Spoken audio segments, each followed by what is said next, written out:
Chapter 1. Welcome to the Shungmalian Academy. The magnificent hall was filled with sacred hymns. The velvet soft and silky black curtains slowly parted, and the one who stepped onto the stage was the most beautiful and noble lady of the Shungmalian Academy, Principal Cynthia St. Erdii. The 9 fairies surrounding the holy magister transformed into flowers and fireflies, rendering the stage dreamy and beautiful. There were 4 beautifully decorated long tables in the hall, and thousands of candles floating in the air above the tables lit up the hall. The candlelight shone on the golden plate and the silver goblet, refracting the colorful light, making it look like a dream.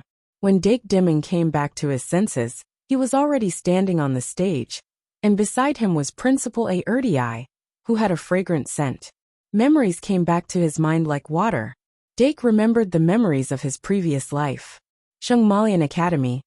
Isn't this the academy that was ridiculed before it was released? But after it was released, everyone was shouting that it was delicious? Duel. Shungmalian Super XX Academy. In the galactic game industry, where most of the money was invested in beautiful paintings, and the story was crudely made, Duel.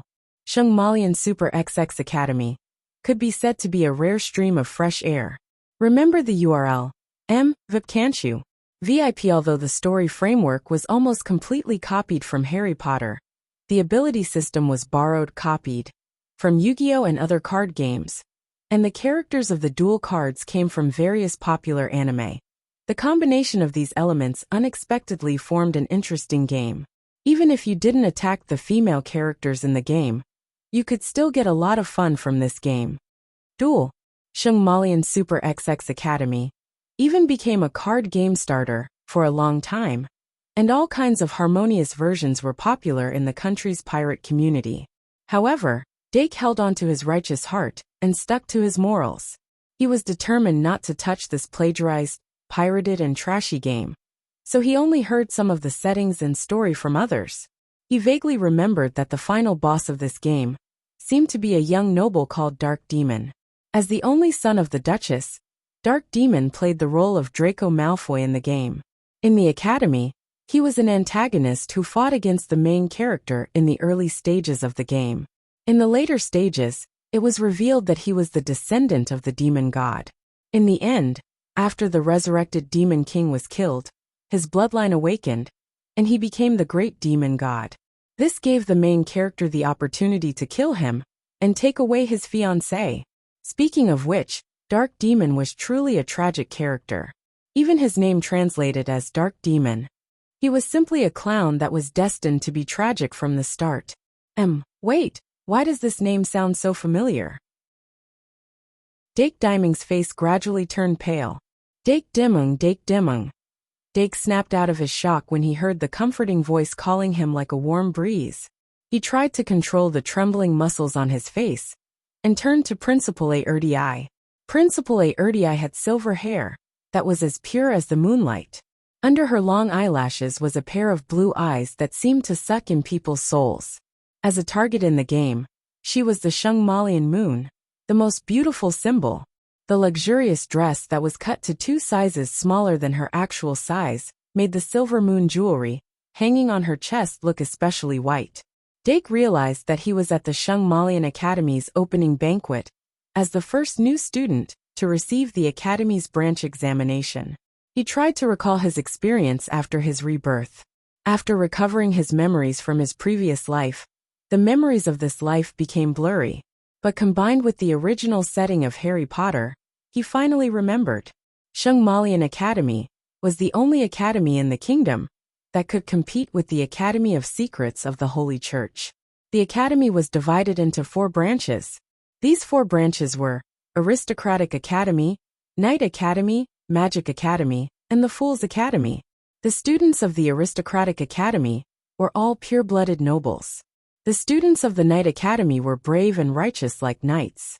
The students of the Magic Academy were the inheritors of knowledge and were knowledgeable and wise. Although the students of the Fool's Academy didn't have the courage of knights or the wisdom of wizards, they were innocent and pure. They were the most likely candidates. Dake wasn't too nervous about this.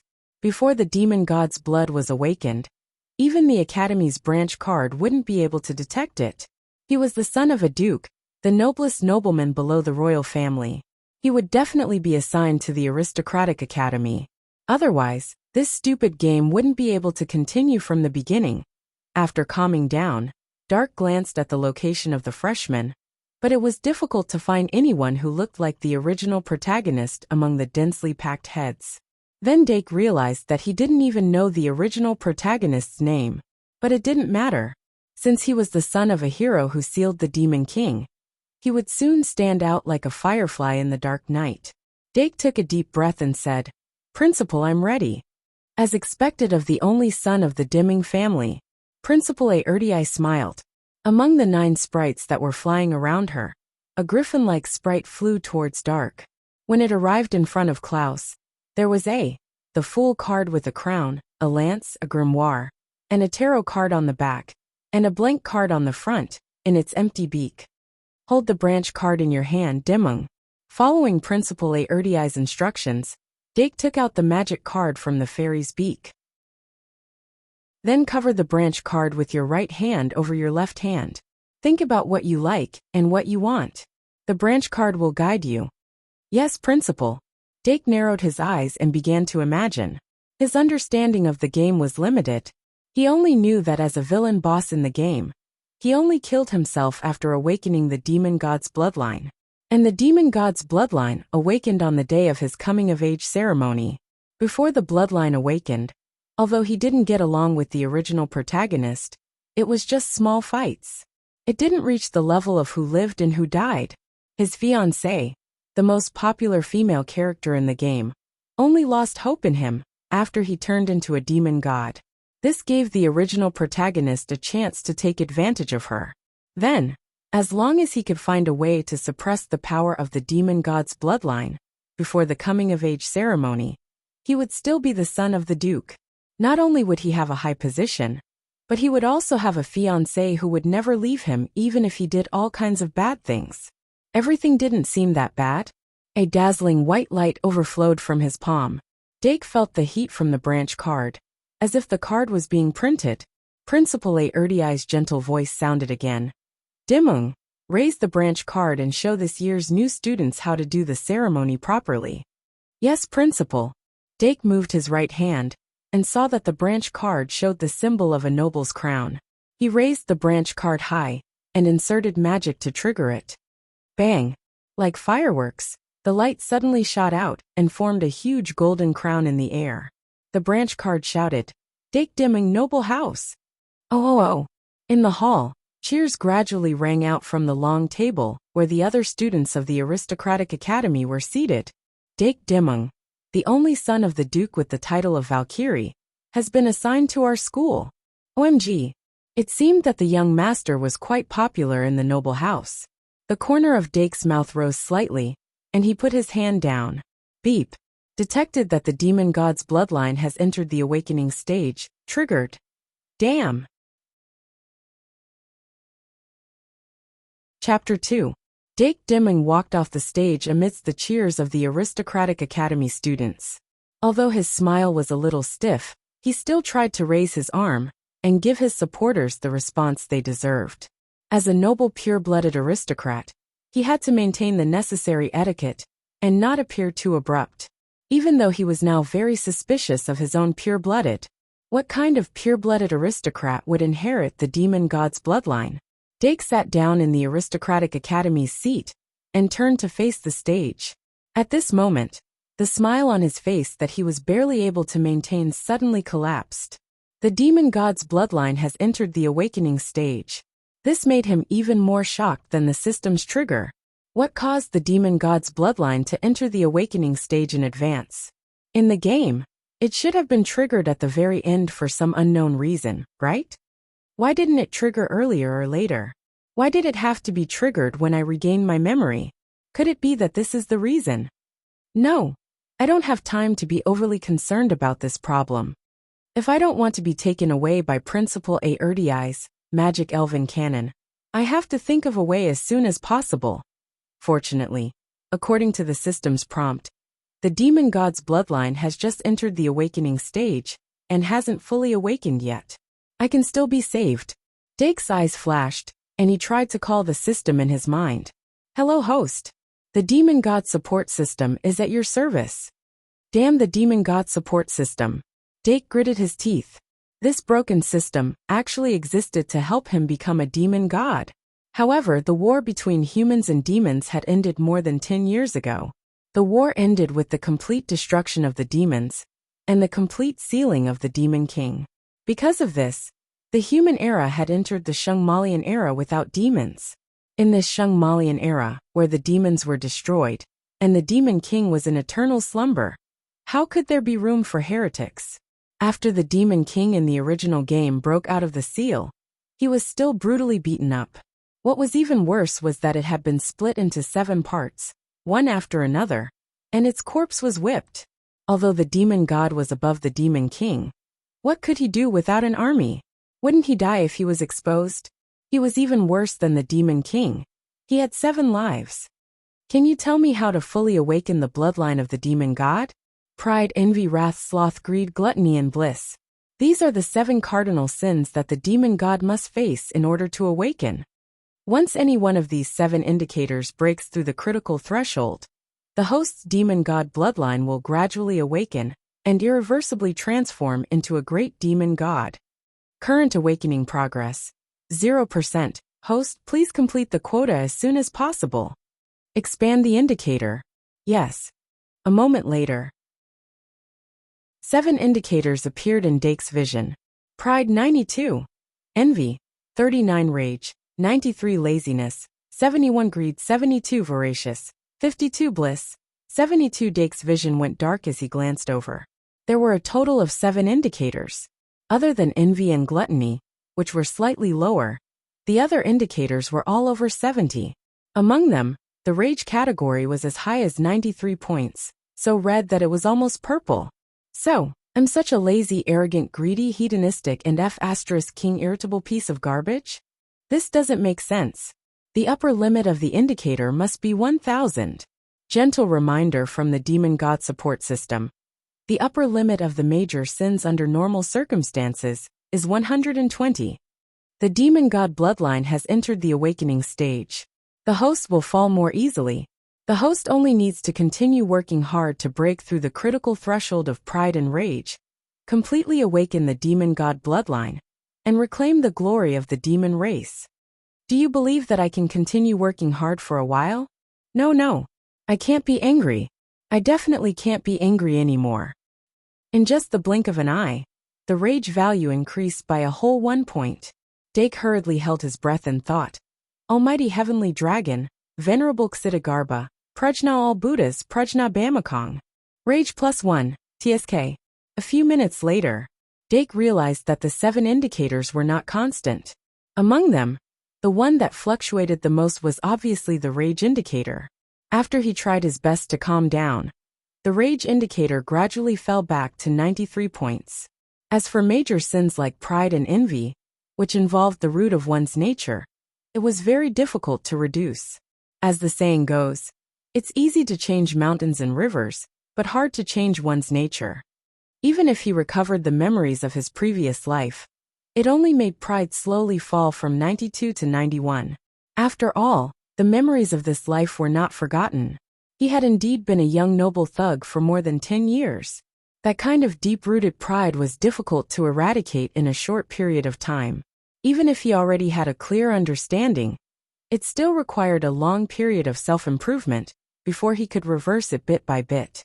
He had to reduce all 7 indicators below the standard line. Otherwise, as long as he was not careful, the corresponding emotions would very likely break through the critical threshold after erupting. Extreme emotions were more likely to cause explosive growth.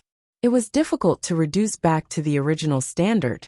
Only by cultivating one's body and mind, avoiding arrogance, anger, obsession, greed, lust, jealousy, and laziness could he counter the 7 sins demon god bloodline and seize a chance of survival. Dake was enlightened. From today onwards, I, Dake Dimung, am a brand new me. Please work hard to become a demon god and fall. Scram.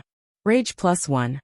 While Dake was enlightened, the Academy allocation ceremony on the stage continued. One by one, The new students were allocated to the most suitable academy for them, and the aristocratic academy welcomed new students.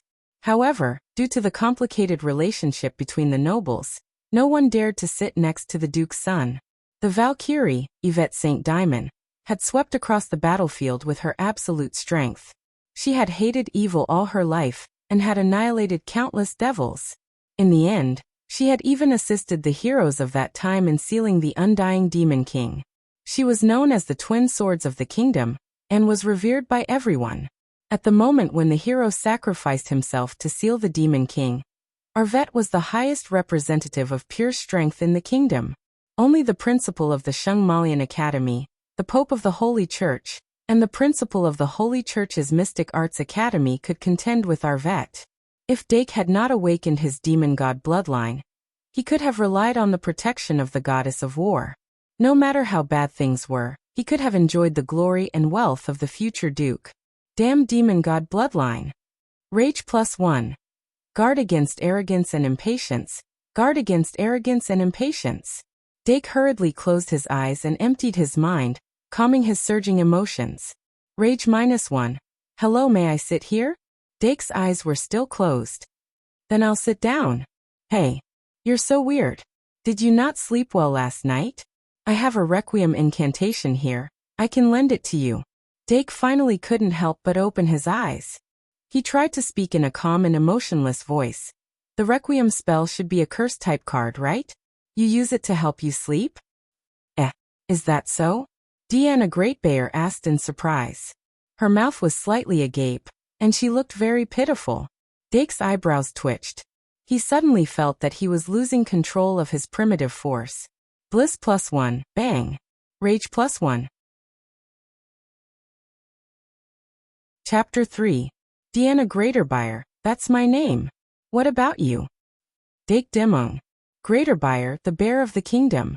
Everyone in the Greaterbuyer family was born with superhuman strength. Regardless of gender, they were all as strong as brown bears. But what was up with this little lowly? Deanna Greaterbuyer, who had just entered school, was a little shorter than her peers. When she climbed onto the stool, her feet could not even touch the ground. Her round cheeks were so pink that it looked like milk was about to drip out. It made people want to reach out and pinch her cheeks. Elongate her cheeks, pinch them flat, and elongate them again. Bliss +1, greed +1. Wait a minute. https://m. VIP can't you? VIP Dake suddenly thought of something. Is this guy playing the role of Malfoy's lackey, Crabbe and Gower? There were not many people who dared to get close to the Duke's son as soon as they entered school. F***ck, this is a trashy game with only female characters. Dake calmed himself down, and decided to keep a distance from Deanna for the sake of his own life. Duel. There was one thing that was similar to almost all the dating games on the market. That was, as long as a female character appeared and was beautifully drawn, they were all playable characters. From the perspective of the players, if they could conquer the beautiful girls around the villains, it would be very tempting. Moreover, Lolas were a must for dating games. But none of this had anything to do with Dake. He did not have any thoughts about Deanna other than pinching her cheeks. The reason he kept a distance was to prevent himself from being addicted to pinching. In the early stages of self-cultivation, staying away from temptation was the best way. Moreover, after experiencing this for more than 10 minutes, Dark had completely lost confidence in his mental fortitude. He could stop being arrogant, but how could he stop being impatient, angry, greedy, and lust? Greed was the driving force for human progress. Reproduction was a necessary behavior for the continuation of a race. Dake was very troubled. Ai Ma Métis. Knights Academy. Saraswati. Sorcerer Institute. Klein Moretti. The House of Fools. With the passage of time, there was finally only one new student left who hadn't participated in the division ceremony. He also became the most attention-grabbing person at the scene, enjoying the collective attention of all the Shungmalian Academy students. Dake couldn't help but look over. The last freshman to step onto the stage had short black hair. His facial features were not very exquisite, but they were all above average. When combined together, it was very comfortable to look at. Comparatively speaking, Dark himself belonged to the type of blonde handsome boy whose every facial feature was exquisite to the extreme, showing off his abilities. As the villain throughout the game, he was affectionately called Golden Hair by the players. It was said that he was Yellow Hair's brother. White Gouda, a homonym for White God? Are you so casual with your naming? Dake was speechless. This must be the original male lead. God? Is that the god from the hero family? With the appearance of the White Gouda, the students in the hall couldn't help but discuss. Compared to the Dimming family, that had always been active in the eyes of the public, the God family disappeared after the hero's sacrifice. Whenever someone asked, the prophets would always exaggeratedly repeat the same sentence. Since ancient times, whenever a hero appeared, it was when humans needed him. So was it the disaster or the hero that came first? Was it the disaster that made the hero appear? Or was it the hero's appearance that caused the disaster? No matter if it was the prophets or the sages, they always kept this question a secret. Dake, do you think the hero's son will come to our academy?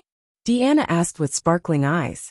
Not only her, but many people in the House of Nobles were also looking forward to the White Gouda joining. Although the God family kept a low profile, they were still a noble family since ancient times. It was understandable that they were assigned to the House of Nobles. If the White Gouda also joins our academy, then wouldn't the kingdom's twin swords be together?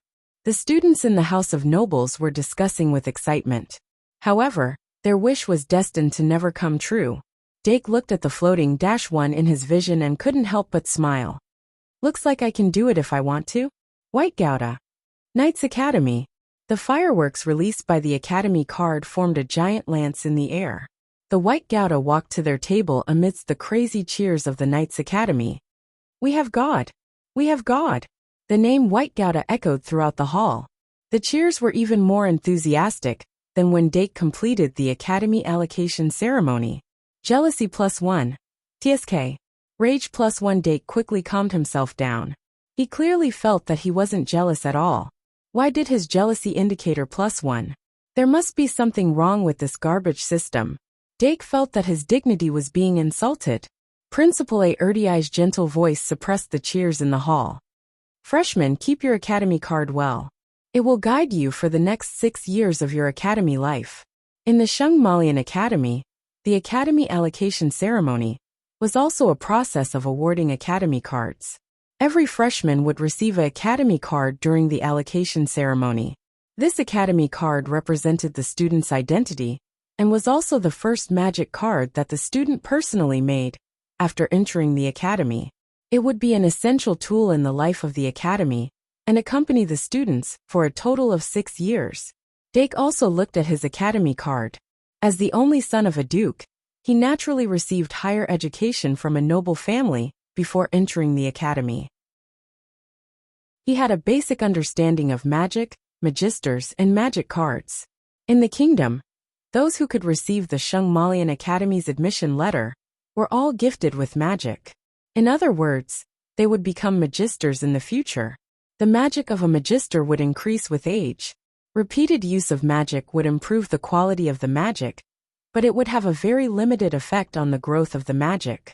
Because there was no such thing as meditation to increase the magic, humans were completely unable to defeat the demons who were born with powerful magic.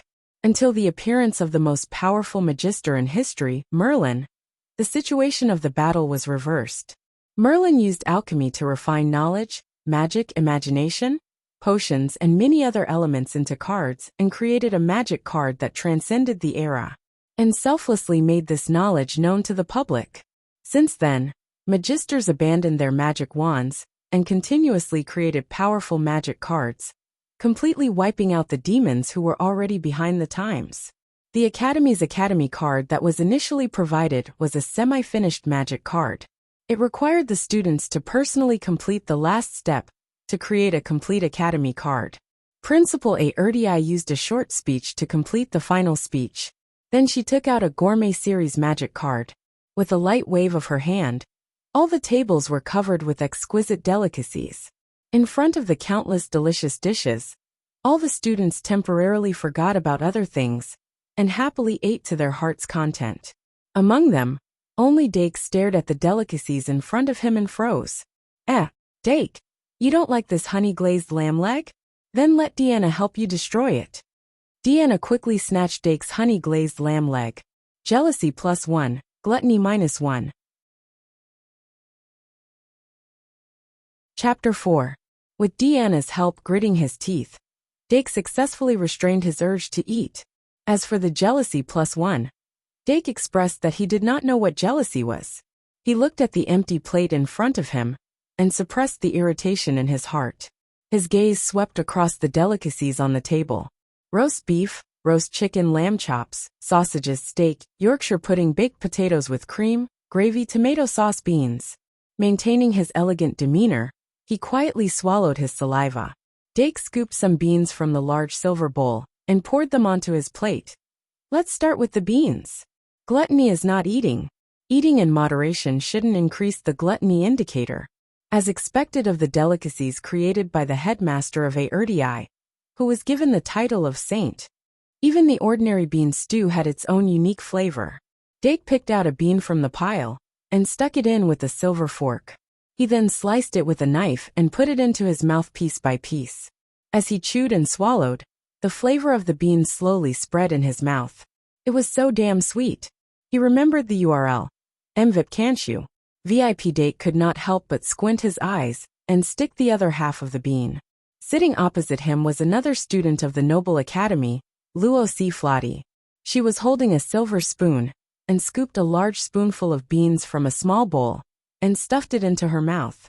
Rose Flotty couldn't help but feel her cheeks heat up when she saw her peer eating beans in such an elegant and meticulous manner. She stealthily pulled back the silver spoon that was halfway in her mouth.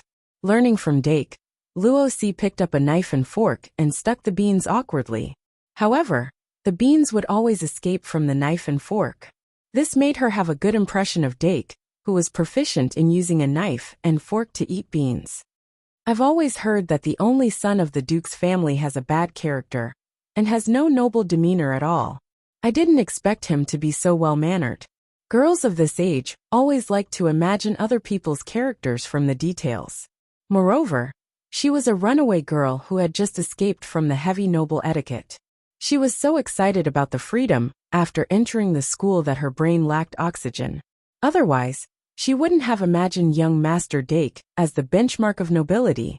Dake, who was struggling with the beans, did not notice the girl's strange behavior. Seeing that the beans on his plate were almost finished, he began to consider the next delicacy. Perhaps Yorkshire pudding would be a good choice? Although the Yorkshire pudding was called pudding, it was actually more like a kind of bread and tasted like soft bread. It was commonly eaten as an after-dinner dessert with roast beef dishes. When it was made, the oil dripping from the roast beef was smeared on the plate of pudding. When the oil and smoke wafted out, the batter was poured into the plate. After the pudding was baked, it expanded into the shape of a loaf of bread.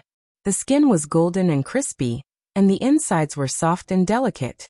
A layer of gravy with minced meat was poured on top of it. Hiss, just imagining it made Dake salivate. He was about to reach for the Yorkshire pudding when Deanna suddenly said, "Don't worry." "Hey, Dake, do you like beans? Deanna's share is also for you." As she spoke, she poured all the beans on the plate in front of her into Dake's plate. Then she added, "Take it as a thank you gift for the honey-flavored lamb leg." She turned around and whispered, "Deanna doesn't like beans." Dake looked at the pile of beans on his plate and could not help but twitch his eyebrows. Fury +1. F***CK. Even though he was not that angry, his fury indicator suddenly increased. Was it because the demon god's bloodline had entered the awakening stage that made it easier for him to fall into depravity? Dake silently swallowed the beans. He was anxious and irritated, but his posture was calm and graceful. His movements were neither hurried nor slow. When he wiped out all the beans on the plate, all the food on the table disappeared from the plates and bowls. Now that the main course was over, it was time for dessert. Various flavors of ice cream, apple pie, syrup pie, chocolate sponge cake, fried jam donut, wine jam pudding, strawberry pie appeared on the table. An extremely rich and sweet aroma assaulted his nostrils. Dake silently stared at the desserts. He was not full at all. The hunger in his stomach and the rich aroma of the desserts made him irresistible. He reached out his evil hand to his favorite chocolate sponge cake, and his previously suppressed appetite suddenly exploded. Gluttony +1. It's only 1 point. I just lost 1 point. Dake reached out to the syrup pie again. Gluttony +1. It's okay. Gluttony's indicator is still very high. Starting from tomorrow, I will definitely be able to reduce it back. Gluttony +1. Dake ate another piece of strawberry pie and finally stopped. Then he took a wet towel from the side and carefully wiped the sugar stains on the corner of his mouth. Dake, do you like desserts too? Deanna loves desserts too. You like to eat everything except beans, right? Ignoring the girl's whispers, Dake slightly adjusted his posture and looked at the long table of the Knights Institute. At this time, there was a new student beside White Gouda who was happily chatting with him. If he guessed correctly, it should be the main character's gay friend who played the role of Ron Weasley. The poor main character's gay friend, after doing all the dirty and tiring work in Harry Potter, he finally got his hands on Hermione Granger. He could be considered to have successfully eaten delicious soft rice. But in Duel, he definitely wouldn't be able to get a single one of them in the dating sim game, St. Mary and Super Academy. A lonely life might be his final ending. Dake could not help but sigh. At least he still had a fiancée to look forward to when he entered the school next year. Then, where was the first female lead who played the role of Hermione Granger? Dake glanced a few times, but did not find the girl who was particularly close to the main character, White, so he looked away. However, even though Dake had already looked away, the perceptive White had already noticed his gaze. Perhaps it was because Dake's temperament was too outstanding among his peers, so it was hard to ignore him. Who's the guy with the eyes on his nose? White asked in a low voice. Luo Boatbroheim, the main character of Ron beside him, was puzzled. Aren't the eyes on the nose? I'm talking about the forehead. White pointed at his forehead. Luo Boat shrugged. If you're talking about the blonde guy, then he's the son of the kingdom's only duchess, Yarvet Saint Dimming, Dake Dimming. White murmured, Yarvet Dimming, the Valkyrie who is known as the kingdom's twin swords with my father? Then her son should also be as virtuous as the Valkyrie and abhors evil? Maybe I can become good friends with him? Luo Boat could not help but laugh. White, not everyone inherits their parents' virtues like you. White, is that so? But I don't even know what my parents look like. Chapter 5. When you go back, don't forget to use your school card to check the school rules. Finally, I wish the new students that in the next 6 years, you will be able to find your own value in the Shungmalian Academy. The opening banquet ended with the cheers of the students. Headmaster Erdii didn't say anything like Headmaster Dumbledore did in Harry Potter to lead the plot. This made Dake somewhat uncertain about the situation. But when he thought about it carefully, even if something bad happened, the protagonist would take care of it. What did it have to do with him, the villain? It was better to take care of himself. The Shungmalian Academy was a closed school. Except for the annual holidays, students were not allowed to leave the school. Once the school was closed, money, power, and connections would be cut off. Knowledge, ability, and credits were the biggest factors that determined one's ranking. Even if he was the son of a duke, he would be despised if he was ranked last. What's more, those who could enter the Shungmalian Academy were all future magisters. They were not afraid of the noble's authority. Remember this. https://m, Vipkanshu. VIP Dake knew that his reputation was not good. As a pure-blooded noble, the students of the Noble Academy were close to him because of empathy. But this was in line with his thoughts. He wanted to reduce social interactions and cultivate his character. While maintaining a Buddhist lifestyle, he wanted to study knowledge and find a way to completely remove the devil's bloodline before it fully awakened. St. Marian Academy was the place with the deepest heritage and the largest collection of books in the kingdom, excluding the Academy of the Holy Church's mystic rites. If they couldn't find a way to remove the demon god's bloodline even here, then they could basically announce it. Following the seniors out of the Great Hall, they ascended a marble staircase, passed through a winding corridor filled with portraits, and crossed a high suspended bridge. The freshmen of the aristocratic academy finally arrived at the tower located in the southwest of the academy, the dormitory building of the aristocratic academy. The Shungmalian Academy had 4 such towers. Each tower had 9 floors except for the basement. The first floor was the common room. Starting from the second floor, it was the dormitory of the 1st to 6th graders. The 8th floor was the dual practice room, and the 9th floor was the observatory. The guardian statue of the noble academy was a legendary creature called the feathered serpent. Feathered serpents had colorful wings. They were deep and wise, gentle and elegant. They couldn't lie. They could see through the fabrications and see the truth. They were the truth announcers. The dormitory of the aristocrats' academy was the only tower among the 4 academies that didn't require credentials, passwords, or other keys to enter. It was all because of the existence of the feathered serpent demon statue. As long as you passed by this magic statue, it would know whether or not you were a student of the aristocratic academy.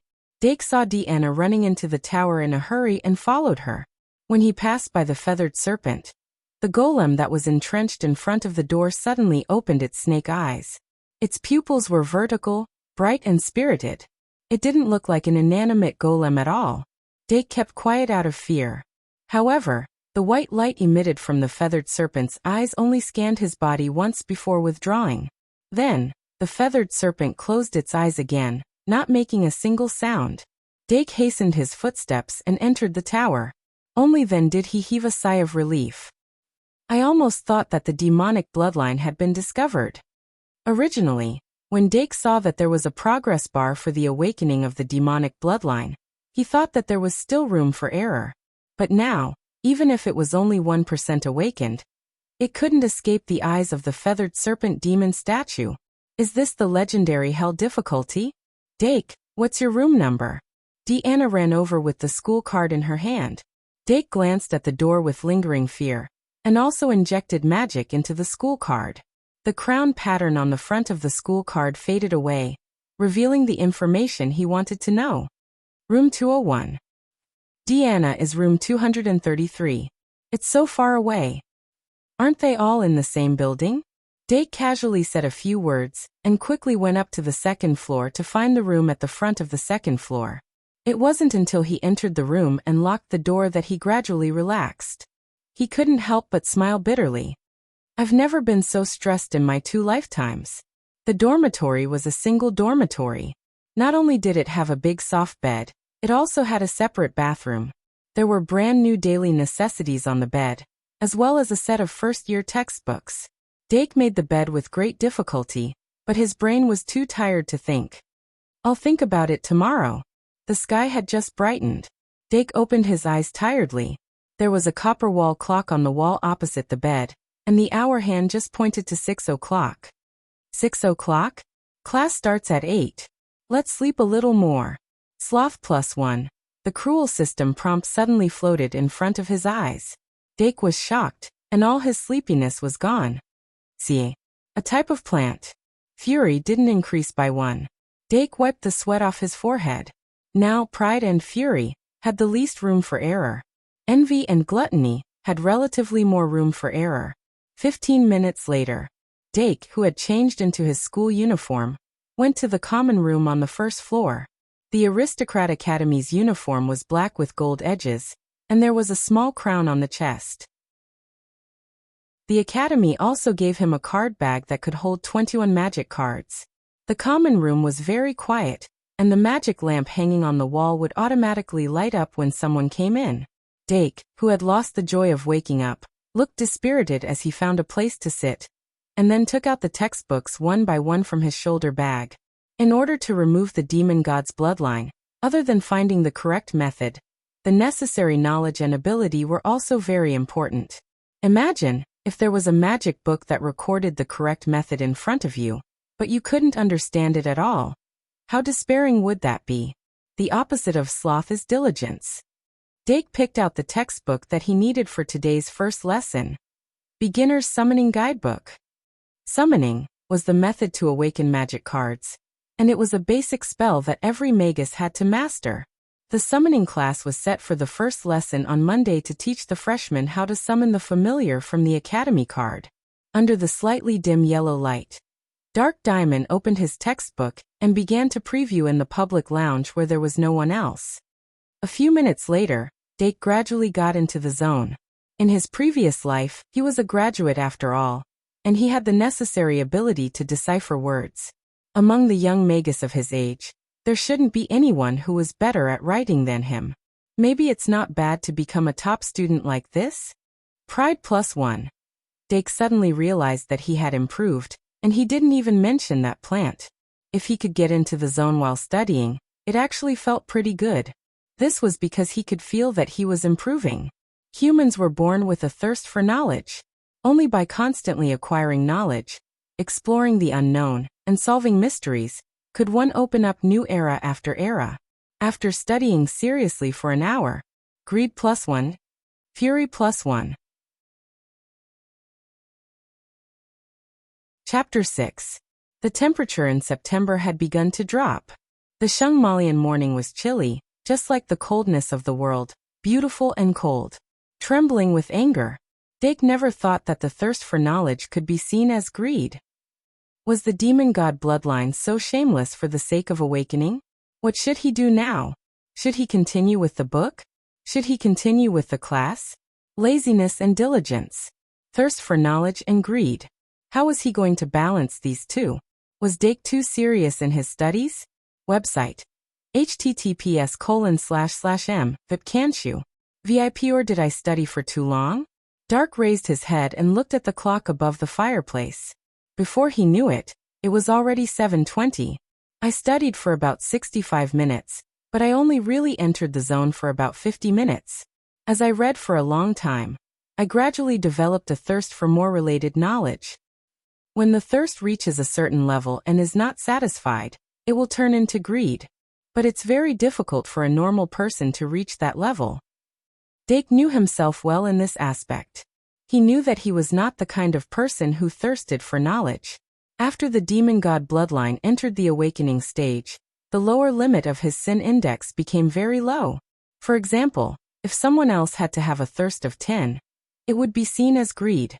But he only needed a thirst of 9, 8, or even 7, and it would be seen as greed. Therefore, it was not that he could not study. It was just that he could not be too immersed in his studies.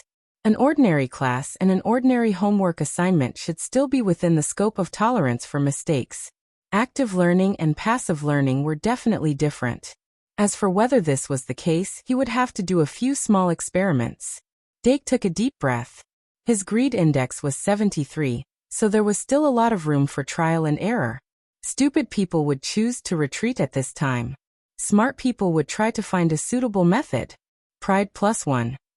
Dake closed the book. There were many people in the common room, but he had been immersed in the sea of knowledge and did not notice. After packing up the book, Dake slung his shoulder bag over his shoulder and walked out of the tower alone. He crossed the bridge and entered the castle. The interior of the Academy's castle is complicated, but the Academy card will point you in the right direction. The food in the Academy's cafeteria was rich and varied, unlike the opening banquet last night where there were almost no vegetarian dishes. Dake picked some simple food and ate a decent breakfast in moderation. Then he followed the guidance of the branch card and found the classroom for the first class. It was almost 8 o'clock, but most of the freshmen would arrive around this time. The classroom for the summoning class was very big. It was a lecture hall that could accommodate 2 classes. The first lesson of the Aristocrat Academy seemed to be with the new students of the Knight Academy. Dake quietly went to the last row's left corner and put his bag into the drawer. Hey! As soon as he sat down, Deanna, who came and went like a ghost, approached him shamelessly. Dake looked at her face, which was as white as a freshly peeled egg, and quickly suppressed the urge to pinch it. Luckily, I reacted fast enough. Dake pressed his finger and casually pointed to the front row. Deanna was about to sit next to him when she asked curiously, "Dake wants me to sit with her?" Dake still didn't say anything. Deanna said happily, "She doesn't look very cheerful. Deanna will go and help her." Dake still didn't say anything. Deanna had already run to the front row and played with the girl, who looked a little timid. Jealousy +1, you dodged the first but not the 15th. Dake was silent. Luo C. Flotty was a little flustered when dealing with Deanna, who was overly enthusiastic. The girl who had just celebrated her birthday half a month ago didn't even take a step out of the castle before coming to the Shungmalian Academy. Her parents died at the hands of the Demon King's army, and she stayed in the orphanage for 4 years. When she was 5 years old, she was brought home by her uncle, who was a viscount. Viscount Flotty and his wife had been married for 10 years without any children. They originally wanted to bring her home and raise her as their own daughter, but they didn't expect that his wife would get pregnant just half a year after she entered the castle. Therefore Luo C., who had only enjoyed the treatment of a little princess for half a year, became a burden that no one loved and cared for her. The viscount and his wife couldn't send her back to the orphanage because of their pride, so they simply left her in the castle and let the maids take care of her. She had 3 meals a day, bought preschool education books, and taught noble etiquette. But other than that, there was nothing else. She was grounded in her room in the castle. Occasionally, she would see the viscount and his wife playing with her cousin in the garden through the window, and her heart would feel stifled. A person's personality was greatly influenced by their family environment. Luo C. gradually became introverted and liked to fantasize, but she was also obviously timid and didn't dare to reach out. At this time, Deanna, who appeared in front of her, was a ray of light that shone into her heart. Luo C. was gradually won over by Deanna, and the two little girls became lovey-dovey together. Childhood friendship was pure, and it was also a treasure that was difficult to regain after growing up. And Dake, who had coincidentally facilitated this development, was also happy to see it happen. Deanna has a new friend, so she shouldn't come to harass me anymore, right? He slightly raised his head, allowing the wind to caress his cheeks, and then looked out of the window in the direction of the wind. The Shungmalian's unique Jibaiha had opened. Professor Sarah Shi Erfu, the first-year summoning teacher, stepped into the classroom 1 second before the bell rang. The classroom, which had been particularly noisy because of the freshness of the new students, instantly quieted down. It wasn't that the freshmen had shut their mouths, but with Professor Shi Erfu's entrance, a silent wind blew into the classroom and instantly silenced all sounds. Most of the students in the aristocratic academy had received elite preschool education, and most of them immediately realized that Professor Shi Erfu had used the mute card. But many people in the Knights Academy didn't have the same idea. Luo Boat, who was sitting next to White, even screamed out of fear. His cheeks and neck were so red that they looked like they were cooked. When Professor Shi Erfu walked to the podium and lifted the mute card, Luo Boat's scream suddenly sounded. W? Broheim, for the sake of the first class, I won't deduct your credits for the time being. Professor Sylph tucked her pale blonde hair behind her pointed ears and said indifferently, Don't worry, I'm going to kill you. Before the class starts, I'll talk about the school rules. I believe that most of you haven't read them yet. I'm Sarah Shi Erfu, half-elf, and a summoning teacher in the Shungmalian Academy. A class in the Shungmalian Academy was 90 minutes long. The first class started at 8 in the morning, and there was a half-hour break between classes. The second class ended at 11:30 in the afternoon. There was only one class in the afternoon, and it started at 2 o'clock. The academy used a credit system, and like Hogwarts, there was a school championship. It wasn't just an honor, but a real Holy Grail. The Marian Holy Grail was said to be a magic device that had existed since the academy was founded. Because it had the power to grant wishes, it was also called the Wishing Cup. Among the 4 academies, the academy with the highest credits would win the school championship. The Wishing Cup would give all the students from the 1st to 6th grades a chance to make a wish. There was an inscription engraved on the Wishing Cup. The greedy have nothing. Please recommend me to your collection. Chapter 7. When Professor Shi Erfu mentioned the Wishing Cup, both the freshmen of the Aristocrats Academy, who pretended to be calm, and the freshmen of the Knights Academy, who were loud, couldn't help but talk about it. Luo Boat, who had just made a fool of himself, didn't want to be taught a lesson. His voice was the best in the Knights Academy, and he was so excited that his neck turned red again. White, did you hear what Professor Shirfa said? As long as we can get the wishing cup, each of us can fulfill a wish. Don't be too excited, Redneck. The professor said that he would give us a chance to make a wish, but he didn't say that it would be fulfilled. Although White was also very excited, it was obvious that she had a clearer mind.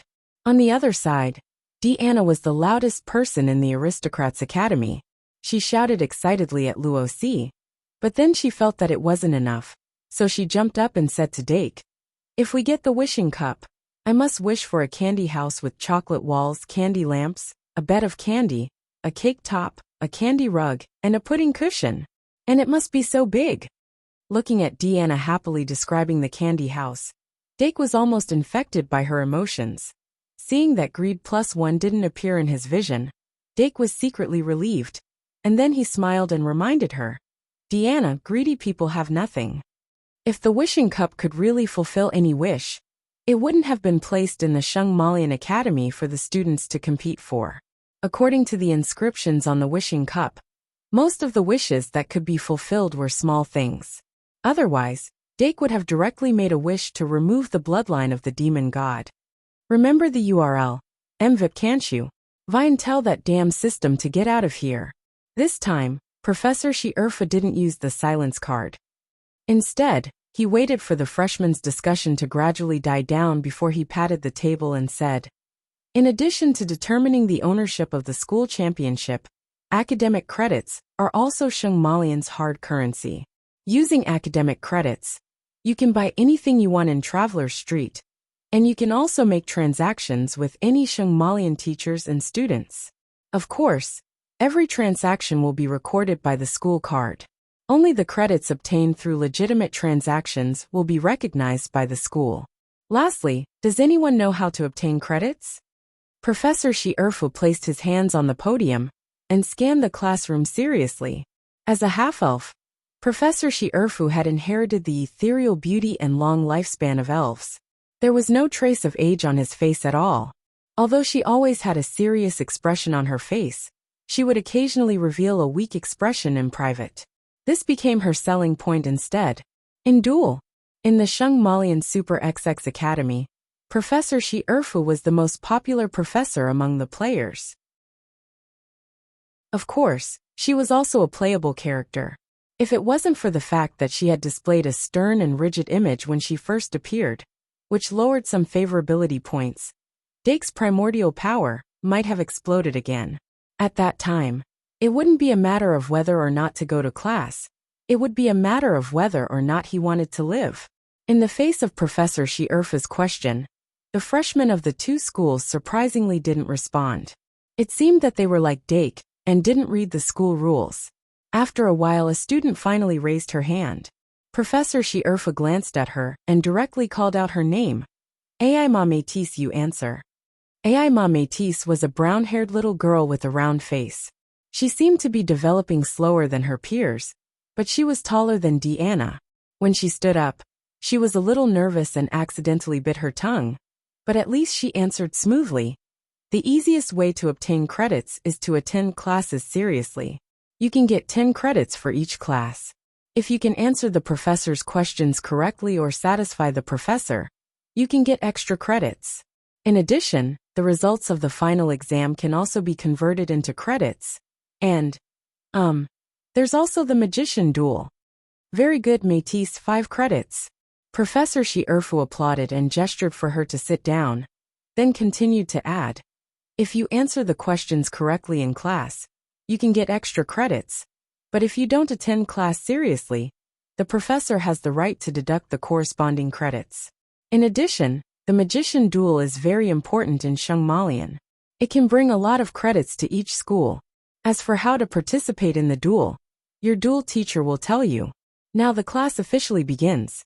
Open your beginner's summoning guide." "Miss Know-It-All?" Dake looked at Ai Ma's back and realized that she should be the last of the 3 protagonists. However, Emma's fluffy brown hair and the flesh on her face that had yet to disappear made him unable to arouse her. Dake didn't want to have any contact with them, but he also didn't feel the need to deliberately avoid them. In particular, This female lead's appearance didn't make him feel good.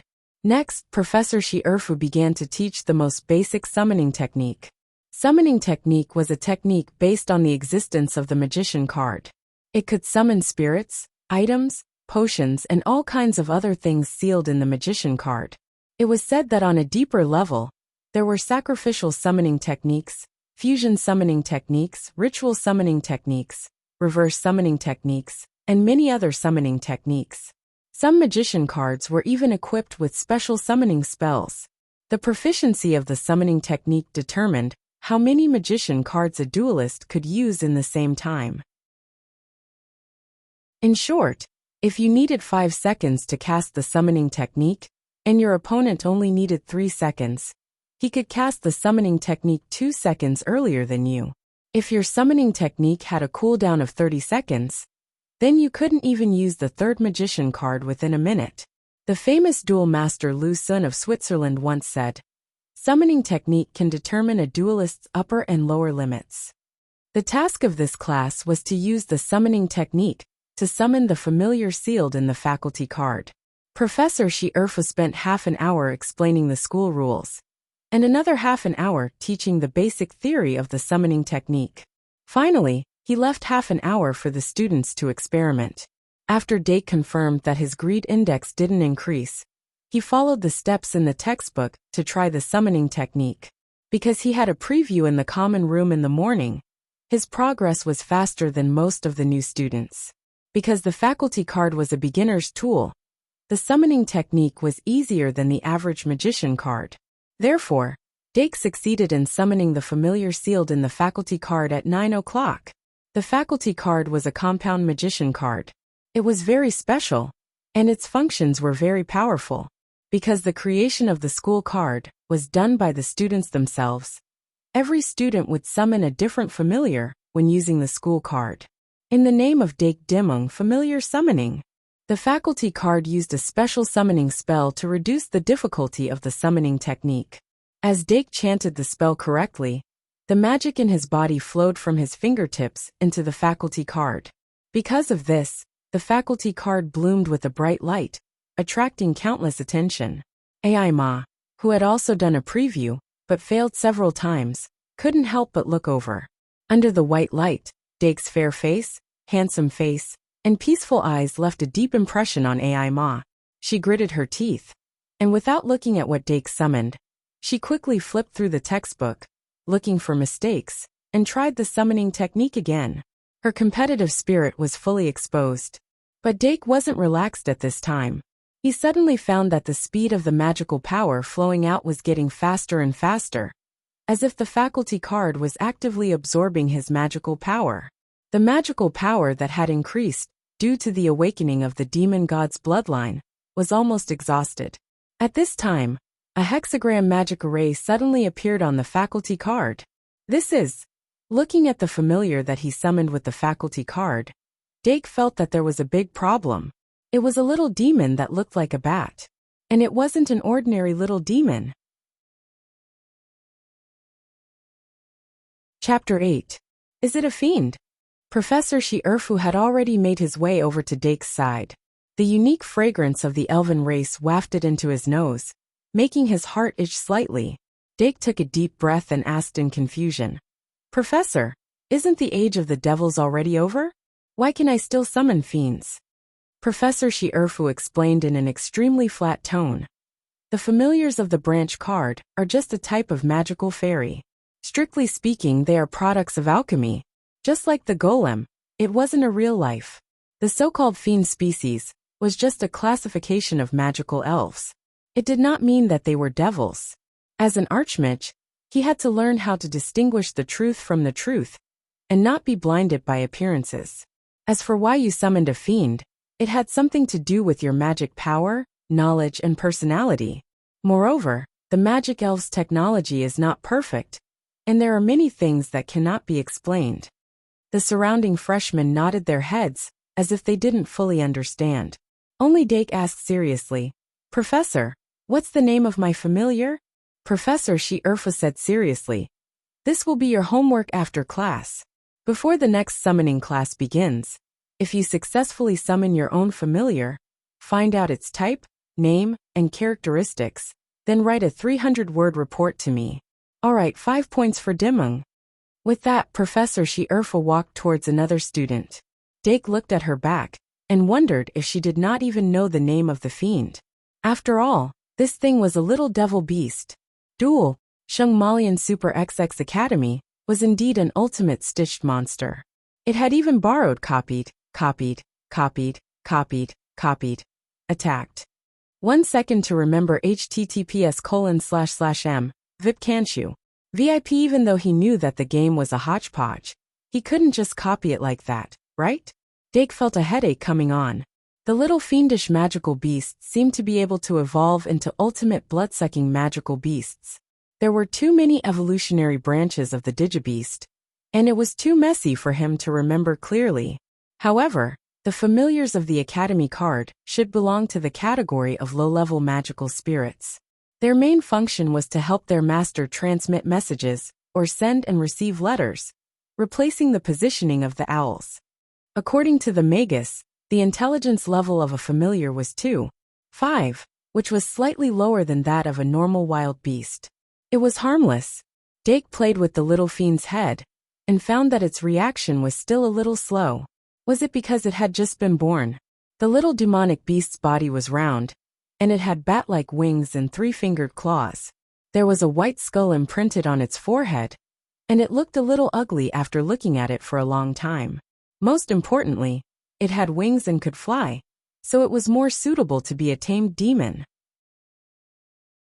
Dake quickly accepted the fact that he had summoned a little devil. After all, wasn't the demon god's familiar a little devil? Then Dake started to look around. To put it nicely, he was observing the progress of his classmates, but in reality, he was absent-minded. Unknowingly, he had already been in class seriously for more than an hour. If he didn't take a break to relax, wouldn't he be in trouble? An idea slowly formed in Dake's mind. Then he had a sudden realization. Being too immersed in studying would trigger the greed indicator. Then, if he took a break from studying and achieved a balance between work and rest, wouldn't it be a perfect solution? Bingo! Dake suppressed his pride, in time, and didn't let it evolve into arrogance. Perhaps because he was a role model, the new students became more enthusiastic about learning summoning magic. Finally, Miss Know-It-All was the second to complete the summoning of her familiar. The moment Aima successfully summoned her familiar, she didn't observe what kind of familiar it was. Instead, she subconsciously looked back at the corner of the classroom. Her eyes clearly showed that she wanted to compete, as if she wanted to say, "Look, I also succeeded." However, Dake's gaze only made contact with her slightly before passing by, as if he didn't care about her at all. Aima turned back and was a little unhappy, but the little familiar squatting on the table quickly made her smile again. It was a small otter with snow-white fur. Whether it was its bean-sized eyes, its short limbs, or its timid posture of rubbing its face, it deeply poked at the little girl's cute spot. Is it really an otter? Dake had already expected it. Otters were sharp and alert, curious, and were the guardian of Miss Know-It-All in the original work. Naturally, it was the most likely choice. Then Luoboat's familiar should be a hound, and White's familiar should be a stag? Dake glanced over and found that Luoboat and White were both scratching their heads in worry. Their progress was obviously not very smooth. In fact, the new students of the aristocratic academy generally summoned their familiars faster than the new students of the Night Academy. This was the advantage of preschool education. Wow! The overly surprised cry attracted Dake's attention. He found that Deanna had also successfully summoned her familiar before the class ended. It was a round-headed iron-eating beast. The panda, which was only the size of a stuffed toy, was lying on the table. Its eyes were still in a daze, looking silly and adorable. It really is a perfect match for her. Dake couldn't help but cover his eyes. How could the Greyby family, the kingdom's bear, produce such a silly thing? Alright. Pandas are also bears. Deanna was obviously very satisfied with her familiar. She even directly lifted it above her head and spun it around until Professor Shi-Erfa glared at her. She quickly stopped. Luo-Si, The only one who didn't summon his familiar couldn't help but become anxious. The second class in the morning was Introduction to Magic. If the summoning technique was the way to use the magic card, then Introduction to Magic was the basic theory of making magic cards. And the corresponding dual class was Actual Combat. The students were ordered not to summon their familiars in the school corridor.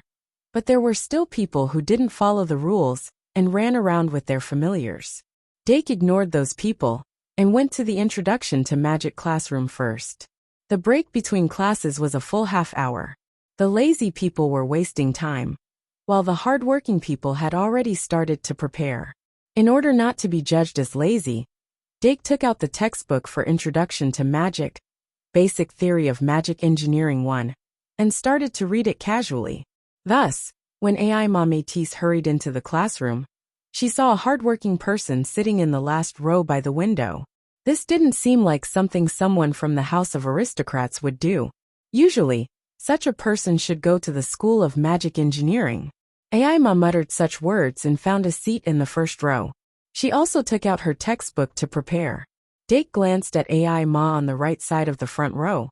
But his mind was thinking about whether there were any magic cards that could alleviate his current predicament. He didn't want to remove the devil's bloodline, but he wanted to absorb some negative emotions or calm his mind. Chapter 9. The professor of Introduction to Magic was Professor Kazair, a master alchemist with goblin blood. In the era where magic technology gradually replaced ancient alchemy technology, Professor Kazair's position was actually a little awkward. However, this didn't prevent him from being proficient in magic technology. Professor Kazair didn't talk about too profound knowledge in the first lesson of Introduction to Magic, but only introduced some basic knowledge of magic cards to the students. Magic cards were divided into a total of 5 categories, namely, Sprite card, Magic card, Item card, Venue card and Secret card. Apart from these, there were also God card and Mystery card. God card was a card with God's power. The Enigmatic card referred to the unknown card. Professor Kazair mainly talked about Sprite card in this lesson. Sprite card was a magic card that could summon a magic fairy. Sprite card mainly had 7 data. First website. https://m. Vipcanshu. VIP1. True name. Only by calling out the true name can the magic fairy be summoned. 2. Level. The fairy's level is represented by the number of stars. Ordinary summoning skills can only summon 1-star to 4-star fairies. Above 4-star, special summoning skills need to be upgraded. 3. Race. There are 15 races in the elf card. They are the human race, the demonic race, the dragon race, the angel race, the devil race, the undead race, the elemental race, the fairy race, the machine race, the insect race, the reptile race, the bird race, the animal race, the plant race, the fish race, and the phantom race. 4. Attributes. Sprite card has 20 attributes, namely, General, Fire, Water, Electricity, Grass, Ice, Fighting, Poison, Ground, Flying, Superpower, Insect, Rock, Ghost, Dragon, Evil, Steel, Fairy, Light, and Dark. 5. Magic power. Magic power is the life value and the energy to use the ultimate skill. Once the magic power reaches 0, the magic fairy will disappear and cannot be summoned in a short period of time, or before the magic power is replenished. 6. Attack and defense. The attack and defense of the fairy are represented by numerical values. 7. Ultimate skill. The skill of the fairy. Releasing the skill consumes magic power. White card has no skill, blue card has 1 skill, purple card has 2 skills, orange card has 3 skills. In order to explain more vividly, Professor Kazair took out an Sprite card as a demonstration. Furthermore, right in front of the freshman, he summoned a huge white python that emitted a freezing aura. The reptilian, ice attribute 4-star giant python gave the freshman, who had just arrived but didn't know how to be respectful, a huge scare. Following the conclusion of the Introduction to Magic, the freshmen rushed out of the classroom as if they had been freed from their burdens, running towards the cafeteria in 2s and 3s. For students of this age, the Introduction to Magic class was indeed a bit boring. But Dake listened very carefully. Even before the class ended, he saw the notification of greed +1. Then he found out. The so-called greed was a kind of desire that came from the heart and transcended the ordinary. His desire to alleviate his current predicament was regarded as greed. Even if he paid attention during class, he couldn't do it. This completely overturned his theory of desertion. However, he did gain something from this lesson. Magic guide cards, especially Magic Guide Elf cards, had so many races and attributes that they were beyond his imagination. Among them, the angel race and the illusionary god race were all races with divine power. The illusionary god race is said to be exclusive to the card of God, and there are only a few of them in the world. However, the angel race is considered a rare race. If I can get my hands on 1 or 2 Magic Guide Elf cards of the angel race. It was common knowledge to use divine power to restrain the power of the demon god. No matter which world it was in, Dake felt that he might have found some clues. However, Professor Kazair told them very clearly that in the Shung Malian Academy, both teachers and students could only use the magic guide cards that they created themselves. In other words, if he wanted to purify himself through the angel race elf cards, he could only create them himself. This was simply too difficult. With a tinge of worry, Dake went to the cafeteria to have a simple but not simple lunch. He then returned to his bedroom and prepared to take a nap to replenish his energy in preparation for the magic medicine class in the afternoon. As Deanna had Luo Si as a friend, she did not pester him. This saved him a lot of worry. However, after sleeping for only half an hour, he suddenly felt a tug in his heart and woke up with a start. A notification of Sloth +1 quietly flashed across his mind. Fury +1. Can't I even take an afternoon nap? Dake looked at the clock on the wall and could not help but smile bitterly. Looks like I have to set an alarm for my afternoon nap in the future. It can't exceed half an hour. I can't sleep past 6 in the morning. And my afternoon nap can't exceed half an hour. What kind of top 10 young man is this? Dake summoned the system and looked at the Great Sins indicator.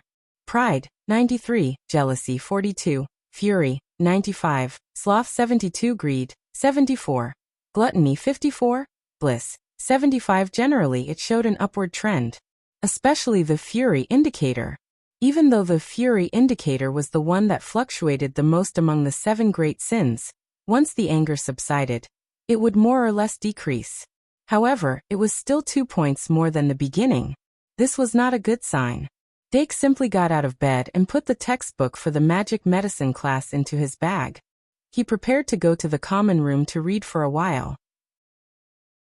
Originally, he wanted to go to the library to look up information about the little demons, so that he could complete his homework for the summoning class. However, thinking that there was only about an hour left before the afternoon class, he decided to go to the library after the magic medicine class. Who knows, he might have to go to the library to look up the homework assigned by the magic medicine professor. Wait, if I can't find anything after looking up the information for a long time, and I really want to finish my homework and continue to look up, will the greed indicator explode? It can't be. With a faint sense of worry, Dake welcomed the 3rd class of the day. Because he had prepared his lesson in moderation, his performance in the 3rd class was still good. Professor Thompson in the magic medicine class was also not the same type as Snape. Not only did he praise him, he even gave him extra credit. The creation of the magic card required the use of magic medicine, so he had to be serious. However, Professor Thompson did not mention the magic medicine that interested him, so he did not trigger the greed indicator. After the 3 classes of the day, whether it was the professor or the students, they all looked at him differently. Dake tried his best to minimize his interactions with his classmates and went to the library after class. The librarian of the library was the slightly chubby Miss Bella, but the daily librarian was a senior girl. This senior girl with long, straight black hair really poked at Dake's good side. He did not dare to look at her for too long. After registering his name, he scurried into the library dejectedly. What a cute freshman. Panduola looked at the shy little boy with delicate features, and could not help but cover her mouth and laugh softly. Little did she know that Dake, who was hiding behind the bookshelf, was holding his heart and panting heavily. The Bliss +1 indicator made him define this library as a demon's den. After him, AI Ma Métis also entered the library. Chapter 10. Do you have a floor plan of the library? Dake took out his school card and infused it with magic. The school card sensed his thoughts and displayed the floor plan of the library on the card. Shangmalian Academy's library only had one floor, but each bookshelf was terrifyingly tall. The academy used a physical separation method to place the more profound books at the top. If one didn't have the ability to fly, they wouldn't be able to reach those profound books. But Dake's familiar had wings. This was an advantage. It was obviously a replacement for the owls, but most of the students' familiars didn't have wings and couldn't fly. This was too awkward. Dake found the area marked with familiar on the floor plan of the library and immediately walked over. The difference between a familiar and an ordinary magical fairy was that it could exist outside the magic card for a long time and didn't need to consume its master's magic. Magical fairies were different. No matter how powerful they were, their existence had a time limit. Remember the URL. MVIP, can't you? Once this time limit was exceeded, they would begin to consume their own magic and disappear when their magic reached 0. Moreover, the intelligence level of magical fairies was 2, which was half a level lower than a familiar, and belonged to the inferior golem level. Because the library was too big, even though Dake had a floor plan, he still spent nearly 10 minutes to find the bookshelf labeled familiar. This entire bookshelf was filled with information related to familiars. Do I have to start looking from here? Dake couldn't help but raise his head. The bookshelf was so tall that he couldn't see the top. He even wanted to use the words towering into the clouds to describe this bookshelf. Just in this bookshelf, he didn't know how many books were stored. How are we supposed to find it? Do I have to go back and ask the librarian? Damn it, I have to take the risk of +1 just to do homework. Dake didn't want to take this loss.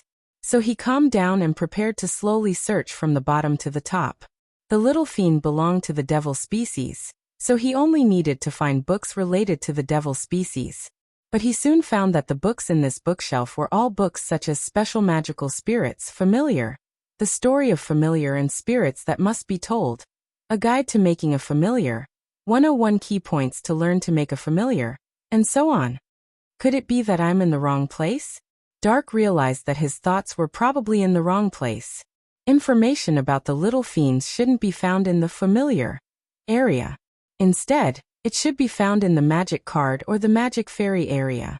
And it would be best if he could find one like the illustrated handbook of elves that had a lot of contents. After thinking this through, Dake decisively opened the branch card to look for the magic guide sprite's special area. In the end, there were dozens of rows of bookshelves with the magic elf label. Alright, this time, not only can we not see the top, we also can't see the end in front of us. Dake sighed and began his long search. After spending a whole half an hour, Dake found a book called Into the Abyss hidden in a corner among thousands of books. His despairing heart suddenly became active. He quickly pulled out the 2-finger-thick book and quickly flipped through it. There was a table of contents. From the second page onward, it was a table of contents.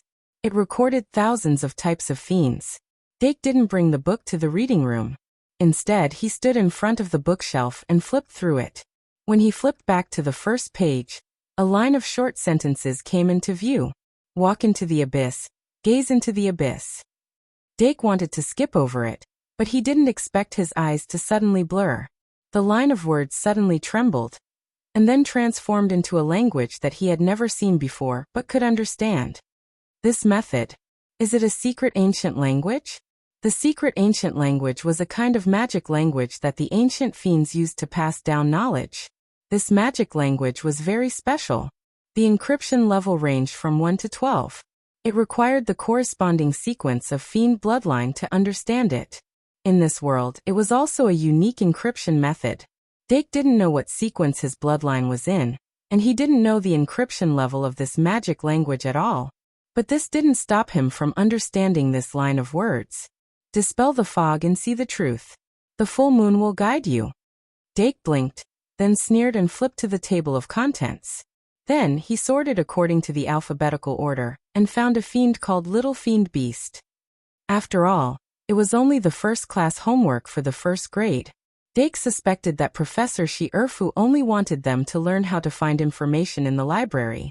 This was because the detailed information about the little fiend beast was clearly written in the illustrated handbook. As long as he copied it, he could complete the homework. He took out a pen and paper and quickly copied. The little fiend beast was a type of fiend with a dark attribute. It belonged to the 12th sequence, tamed demon in the demon sequence. It was the lowest inferior demon. In the illustrated handbook, it was described as the trash of the demon race. It was a nasty little demon. It had no power but liked to scheme and was good at flattering superior demons. It relied on kneeling and licking to survive in the demon realm. There was no superior demon. If it was a magic elf. The little fiend beast's level was 1 star, its magic power was 100, and its attack and defense were both 100. Its ultimate skill was Small Dart, which threw a huge syringe and drew the opponent's blood. It consumed 50 magic power. As a tamed demon, the little fiend beast's attack and defense were fixed at 100. Its magic power was 100. It didn't have an ultimate skill, but its flying speed was increased, and it had the tamed demon's exclusive skill, tracking. Basically, most tamed demons had this number. They were good at sending and receiving letters, and could replace owls or coos. Dark quickly finished copying the information, and placed the book into the abyss, back on the bookshelf as if nothing had happened. Then, he found a book called Magic Elf Anthology, and walked into the reading room. There was no homework for the Magic Elf class and the Potion class, so he was free this afternoon until bedtime. The freshmen liked to wander around the academy after finishing their homework, or play some small games in the common room. On the other hand, some people liked to play to their heart's content before doing their homework. Dake didn't have the interest to wander around the castle, nor did he have the idea to socialize too much. The library was probably the most suitable place for him. Using the tea set in the corner, he poured a cup of special black tea that neutralized the aroma and placed it on the table in the corner. Then, he opened the Magic Elf Anthology and kept the mentality of reading entertainment magazines as he flipped through the books. Dake deeply felt that this kind of Buddhist life was the most suitable for him. In the huge Shungmalian Academy, there was only this small corner that could give him some peace of mind. Very good. Not only did the index of major sins not increase, but it also decreased by 1 point fury and 1 point sloth. Chapter 11. Just as Dake was casually absorbing the knowledge, Aima Métis walked into the reading room while muttering to herself. She came to the library almost at a slower pace than Dark, but she spent more time among the stacks than he did. Aima came from a scholarly family. Her father taught children in the church, and her mother was a disciple of a sage. After the annihilation of the demon race, the human race entered the Renaissance stage. With the Valkyrie becoming famous as the representative of women, the right of women to speak increased unprecedentedly. Many excellent women appeared in all walks of life. Even their boxing skills were not inferior to men. Not to mention that the existence of a magister had nothing to do with gender. The existence of a magister also made the status of women higher. Aima was influenced by her parents since she was young. She loved books and had a strong thirst for knowledge. She also inherited her mother's independent personality. It wasn't that she wasn't good at making friends, but after entering the school, she felt that the boys and girls in her grade were too childish. She had no interest in interacting with them. Moreover, the Shungmalian had the largest library in the kingdom. This was the paradise of her dreams. She was immersed in the excitement of seeing the precious books, and couldn't help but spend more time in the bookshelves. Different from Dake, who only took one book, Aima took out a whole stack of books. 1 second to remember https://m, vipcanshu. VIP. She swayed as she carried the book forward, a slight blush on her face. The journey was smooth. Aima found an empty table near Dake. She put down the books and stacked them high. Then she couldn't wait to read the books. She was so engrossed that she didn't notice Dake, who was on her left. The two new students were only 2 to 3 meters away from each other, reading their books peacefully. The library provided snacks to satisfy hunger, But unlike the unscented black tea, all the snacks could only be eaten in the dessert room. Dake went to eat 2 syrup pancakes at around 6 o'clock. He didn't dare to eat his favorite chocolate sponge cake, and only drank a small cup of milk. Then he returned to the reading room. The selection of magical fairies was also an illustrated handbook. It introduced interesting fairies. It was very complicated, and the description was very humorous. There were also colorful illustrations. Dake gradually found that reading books for entertainment was different from reading textbooks. As long as there wasn't a strong purpose, greed wouldn't be triggered. Moreover, the selection of magical fairies also had a lot of knowledge. It wasn't lazy. Then he quickly realized that if there was a light novel here, he would probably die miserably. Not wanting to wait for a second longer would be seen as greed. There was no point in peeking, and the idiot text was lazy. If he were to read a novel, he would probably be punished for 2 crimes. Wasn't this too terrifying? Around 7 o'clock, a group of noisy naughty children poured into the library.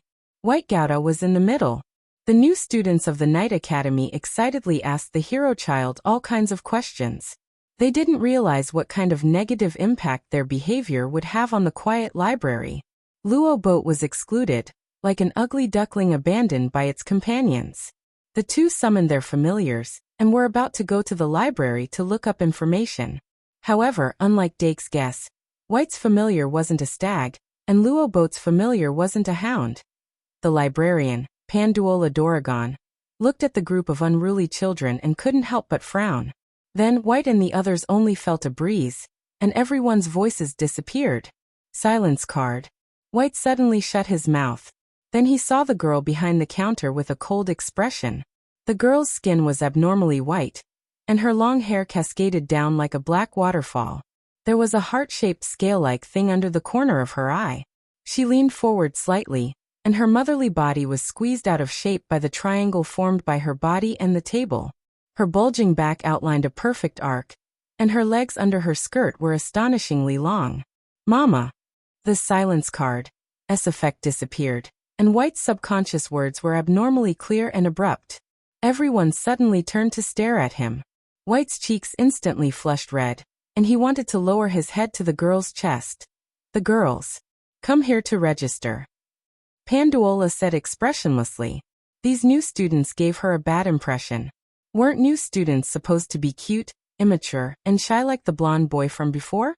The kind of boy who couldn't help but lower his head when a big sister approached him, and reveal a shy expression like a small animal.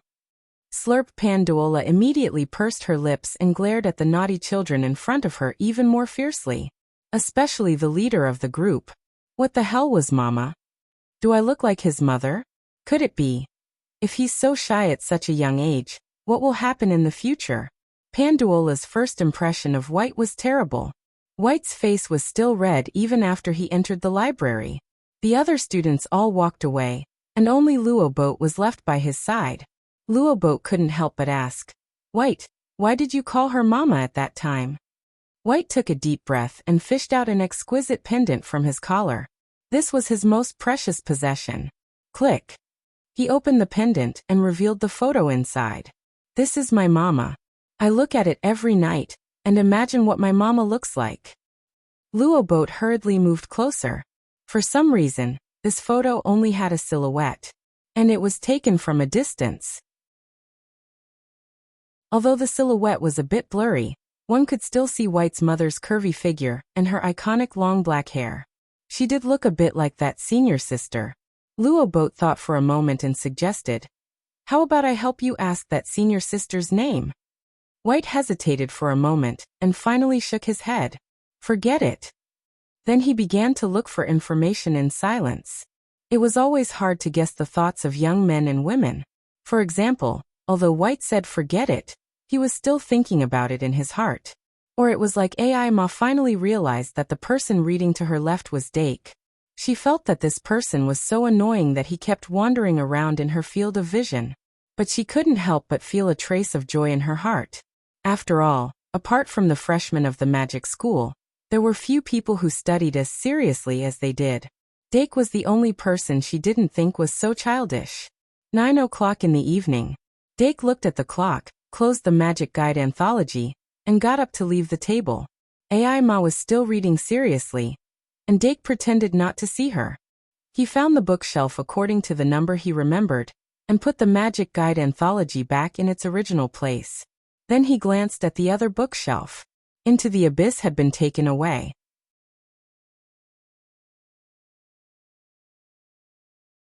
Chapter 12. Tuesday's classes were dueling, arithmetic and magic history. The first-year dueling professor, Pawa Cheong-si, was a dueling master with 1/16 of the giant's bloodline.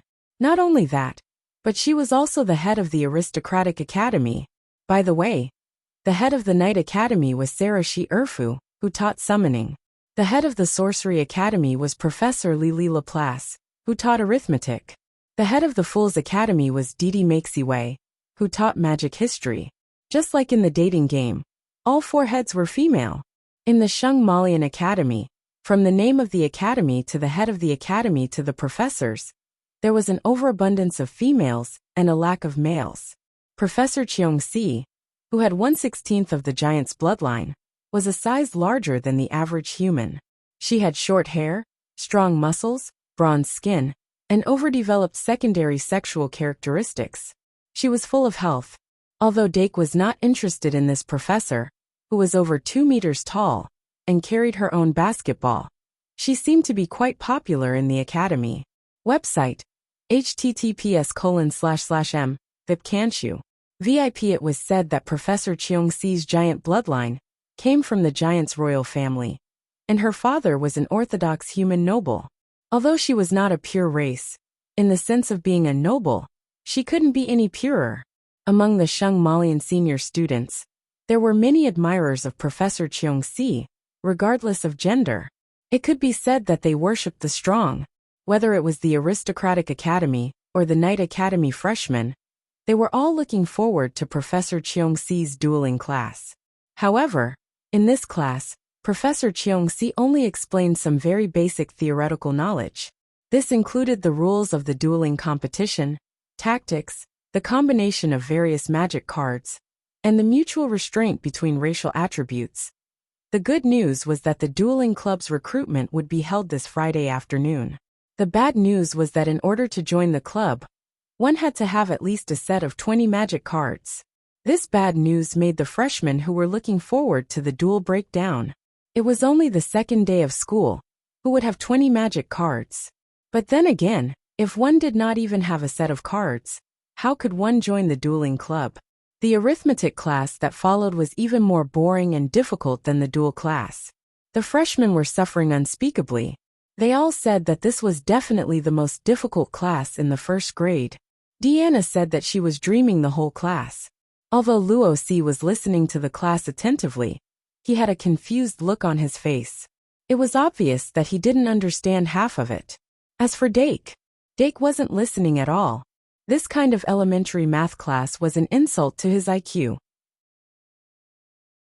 Pride plus one. Professor Lili Laplace, who taught arithmetic, was said to be a fairy, an alien race that was related to the elves. Like the elves, they had a long lifespan and wisdom accumulated over time. Professor Lili Laplace prefers students to call her Professor Lili.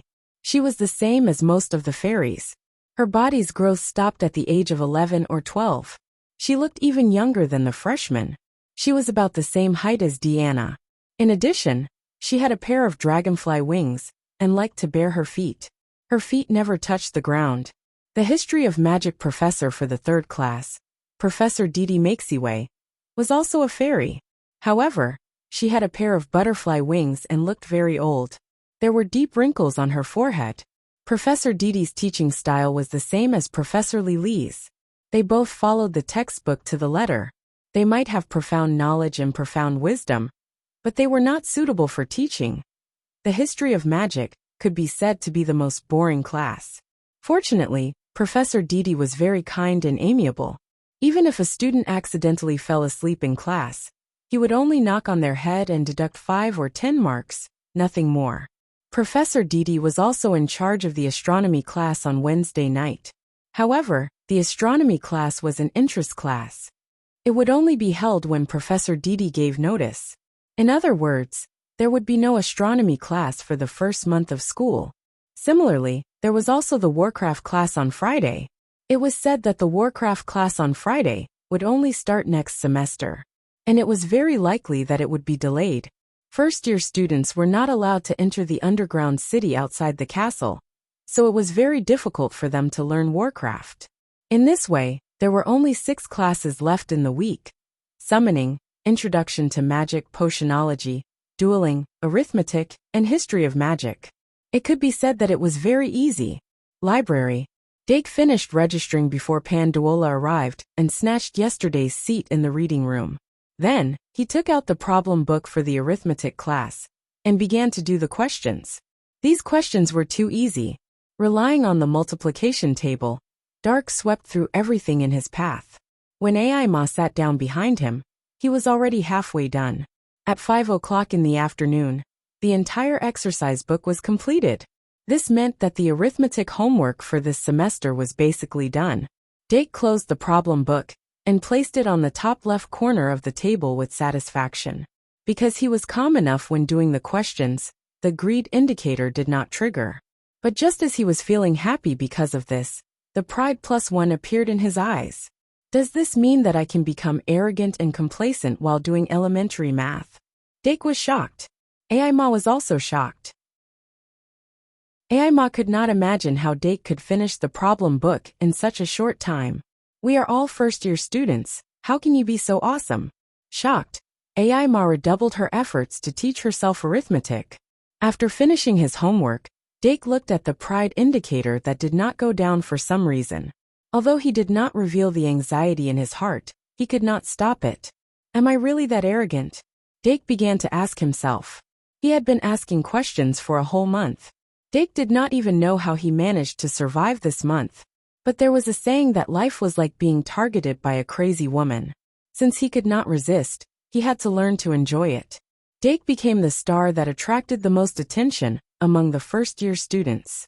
Every morning, he would wake up at 6 o'clock and appear in the common room at 6:15 o'clock sharp.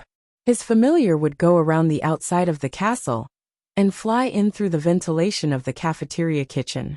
The halfling chef really liked this little demon that always came to give him small gifts.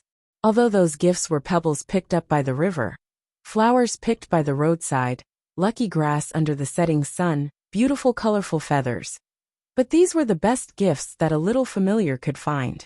The halfling would pin the flowers in his hair, copy the lucky grass into cards, and store the pebbles and glass shards in jars. Every morning, the little demon would fly in on time. Then, they would hand the basket of snacks and milk that they had already prepared to the little demon. The little demon would use its 2 thick claws to grab the basket and steadily fly back to the tower dormitory of the aristocrats. Dake was already used to eating breakfast in the common room. Eating while reading could effectively reduce the probability of gluttony and greed being triggered. This was definitely a statement from his own experience. After eating, the little demon would send the basket back to the kitchen. Dake would continue to read in the common room. Only when the number of people here gradually increased did he go to the classroom for the first class. At first, he was always the first to arrive at the classroom, but later he found that as long as there was a class with the Night Academy, there would be another person who came earlier than him. Fortunately, the first female lead in the game was still young and was not in his hunting range. Compared to the more troublesome Deanna, Ai Ma was like a harmless kitten on the roadside. Deanna gradually became more and more clingy to him. The cause was arithmetic homework. Deanna really had no talent in arithmetic, and Luo Si was not much better. So these two girls had a bright idea and found Dake, who was gradually showing the temperament of a top student. Dake had no choice but to teach them a secret skill: vertical calculation. Vertical calculation meant that during the calculation process, there would be a vertical calculation to do the calculation, which would make the calculation easier. This secret skill was directly learned by Professor Li and spread throughout the Shengmalian. For knowledgeable little fairies, this kind of calculation was not necessary at all. But for beginners, it was like rain from the sky. Professor Li even named it Dake's vertical calculation, and added a whole 50 points to Dake. This made Dake very troubled. His pride index increased again. Dake had been very careful to control his emotions, but the crime index could always surprise him when he was not paying attention. Obviously, he had been trying to avoid social interactions and pursue a Buddhist life with no desires, no sadness and no joy. However, the more he was like this, the more outstanding Dake was among the childish and naughty freshmen. No one cared about the rumors before entering the school anymore. Everyone had a new definition of Dake Dimling based on seeing is believing. Diligent, wise, handsome, although a little cold. Wasn't that the image of a person in a high position? In comparison, the other son of the kingdom's double swords, White Gouda, paled in comparison. White did not receive an elite preschool education. He only learned to read in the church and memorized addition and subtraction tables. Although he was very smart, he was still a teenager and was always dragged around by Luo boat to play. As the saying goes, one is marked by the company one keeps. Without the supervision of Ai Ma, the Miss Know-It-All, White was only left with the dark and swarthy Luo boat. Naturally, he was also dyed black. In addition, when he was in class, he was always in a daze because of a confused state of mind, and his studies were getting worse and worse. Seeing that the treatment of the protagonist and the villain in the original novel was about to be reversed, a card game called Love Divination suddenly became popular among the first-year students. But this had nothing to do with Dake, who had a closed social circle. He still maintained his daily pace. Every morning, after the second class, he would go to the cafeteria and eat a moderated lunch. Basically, he would return to the common lounge 5 minutes past 12. Next, he would make a cup of coffee and continue reading. If there was homework that could be done directly, he would do it first. After finishing his homework, he would continue reading. The little devil monster would bring some biscuits and snacks. They were all small snacks that would not trigger gluttony. And the books he was reading were no longer textbooks, but books about magic conduction and magic potion that he borrowed from the library. Because he was occasionally too engrossed, greed was slowly increasing. After the third class in the afternoon, he would go to the library as usual. After avoiding the first surprise, Bliss Plus One would no longer trigger Bliss Plus One when they met eyes. However, senior sister Pandora's body was really too weak, which always made him run away in a panic. Occasionally, he would hear light laughter behind him. The meaning was unclear. There were a total of 7 values. Sloth was the easiest to control. Dake did not expect himself to be so persistent. After a month of hard work, sloth did not increase but decreased. The second was jealousy. The first-year textbooks were simply too simple.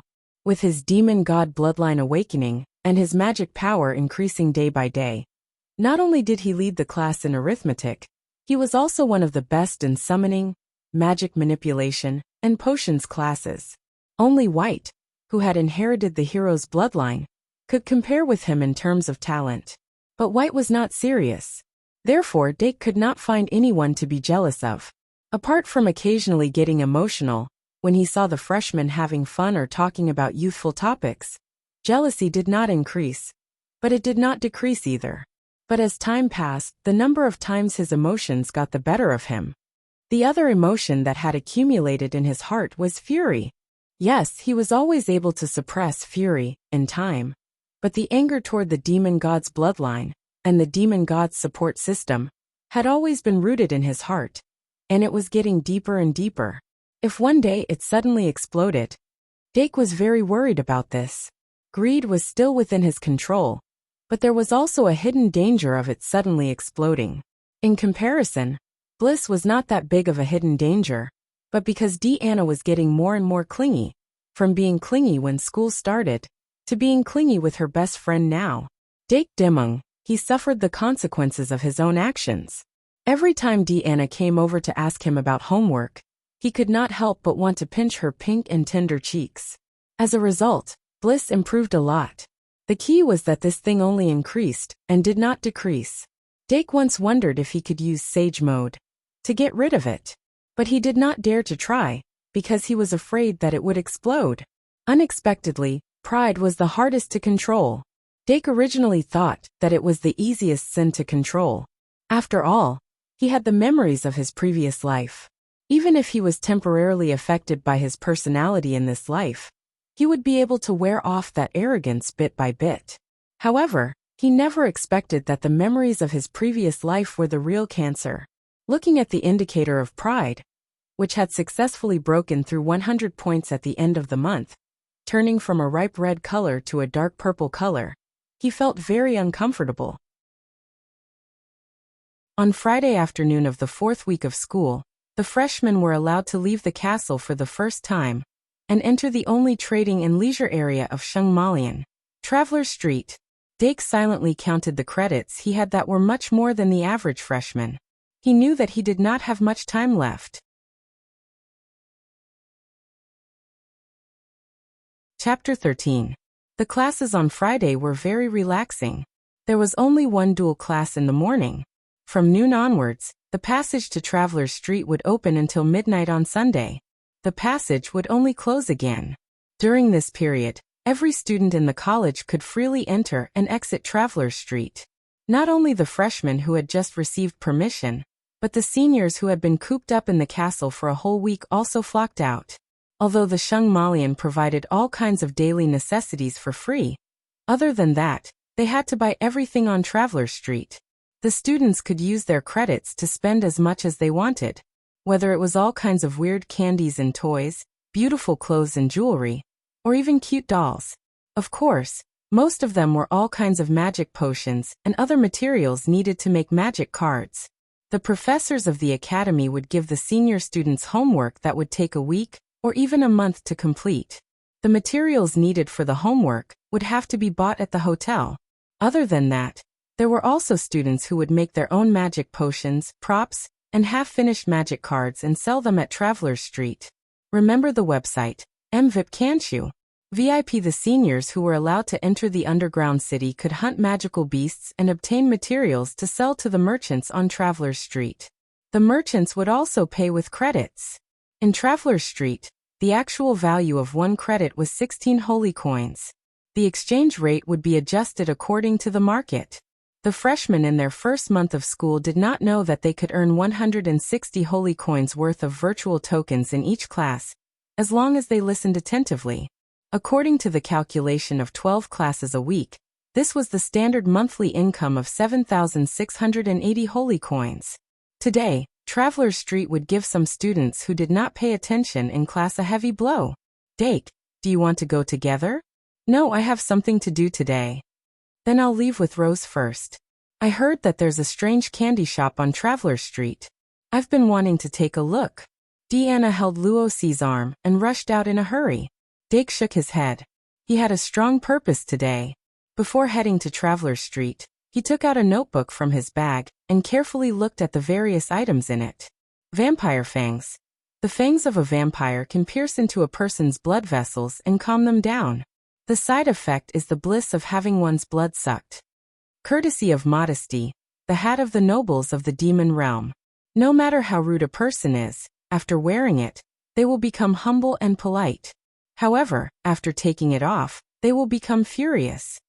Tears of the ocean, tears of the mermaid. The potion made from it has the effect of slimming down, but it is actually achieved by inducing anorexia. Margaret's red dancing shoes. The dancing shoes of the mysterious witch Margaret. Wearing them will allow you to dance the most perfect dance in the world. The price is that you will never be able to take them off. Katarina's poisonous apple. An apple planted by Queen Katarina in the back garden of the palace. It can absorb the desire of jealousy and turn it into a poison that can cause people to fall into an eternal slumber. Only a kiss filled with love can wake them up. Grandit's gold coin. A gold coin that has inherited Grandit's will. The person who holds it will become extremely stingy and greedy. They will view money as their life and their wives and daughters as dirt. Voodoo doll. A cursed doll made from intense jealousy. Poking a needle on the doll will cause the person to feel intense pain. Pot of forbidden desire. Absorbs desire, allowing the person to enter a state of no sadness or joy. The side effect is that even the desire to think will be lost. Ring of the stars. the ring of the great magician of the stars. You can see a corner of the universe and feel your own insignificance. You will even be frightened to the point of collapse. Nightmare worm. Can enter dreams and absorb the desire of humans. The price is that a hole will be drilled in the brain. Magic brain dropper. Absorbs a small amount of brain matter, including emotions, desire, knowledge, and other things. It is often used in the creation of advanced magic cards. Excessive use will cause indirect memory loss. Holy cross. Can purify the soul and make the wearer's thoughts pure. The side effect is that the brain will be eroded. Requiem bell. Shake the bell and make the person calm. Even if the person dies, there will be no fluctuations. Moon goddess incense. Light an incense in the study room. It can make the soul more pure, throw away distracting thoughts, and increase the efficiency of studying. God's wrath. A magic wand from the old era. It can transform anger into magic flames. As long as the anger is not extinguished, the magic flames will not be extinguished. The entire notebook was filled with records of related items that Dake had extracted from various books in the past month. These items could be magic tools left behind by the previous generation. They could also have been refined into magic item cards. Regardless of which, they had a necessary effect on the resistance of the 7 major sins. However, as the saying went, one had to pay to get something. Many things had side effects that were difficult to ignore. The price to pay was also very serious. At present, there were very few items that did not have side effects on the surface. Among them, the items that Dake wanted the most, the ones that the side effects were acceptable, and the ones that were most likely to be obtained from Traveler's Street were the alchemy tool, the magic brain dropper, and the top-notch luxury item, the moon goddess incense. Although Dake believed that the moon goddess incense might be able to easily guide the soul to have an endless thirst for knowledge, this was obviously very dangerous and needed to be experimented with. Therefore, the purpose of his trip to Traveler's Street today was to obtain the magic brain dropper.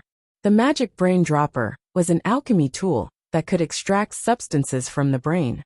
It was suitable for the precision production of high-level magic cards. Dake had read many books, and even asked Professor Kazair about magic. He was very confident that it should be able to effectively extract emotions and thirst. The premise was that it required an extremely high level of skill, and could not be used frequently.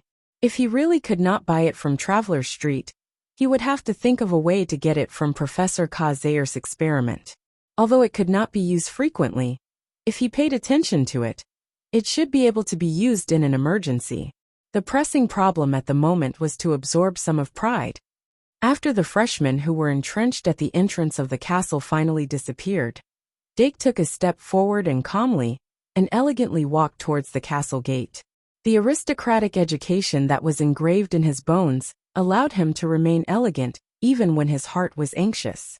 The passage to Traveler's Street was set up in the pavilion in the middle of the lake outside the castle. After passing through the long plant-style bridge, he arrived at the beautiful pavilion in the middle of the lake. Dake habitually observed the environment. This pavilion in the middle of the lake was considered spacious. Other than the circle of seats at the edge of the pavilion, there were a total of 8 sets of stone tables and chairs. There was a line of words carved on the stone pillar directly opposite. If we work hard to find it, there will always be room for improvement waiting for us somewhere. Dake blinked and saw someone sitting on a stone stool. Then, with a twist of his buttocks, he suddenly disappeared. There was also someone who twisted for a long time. But what should have been there was still there. It seems that the entrance to the passage can be moved. There are 8 stone tables, and each table has 8 stone stools. Only by choosing the correct 8 stone stools can one enter Traveler's Street. He glanced at the red-faced redneck in white, and sat down on a stone stool at another stone table that no one had sat on before. He was very patient. When the people at the other tables had failed, he slightly twisted his buttocks and disappeared.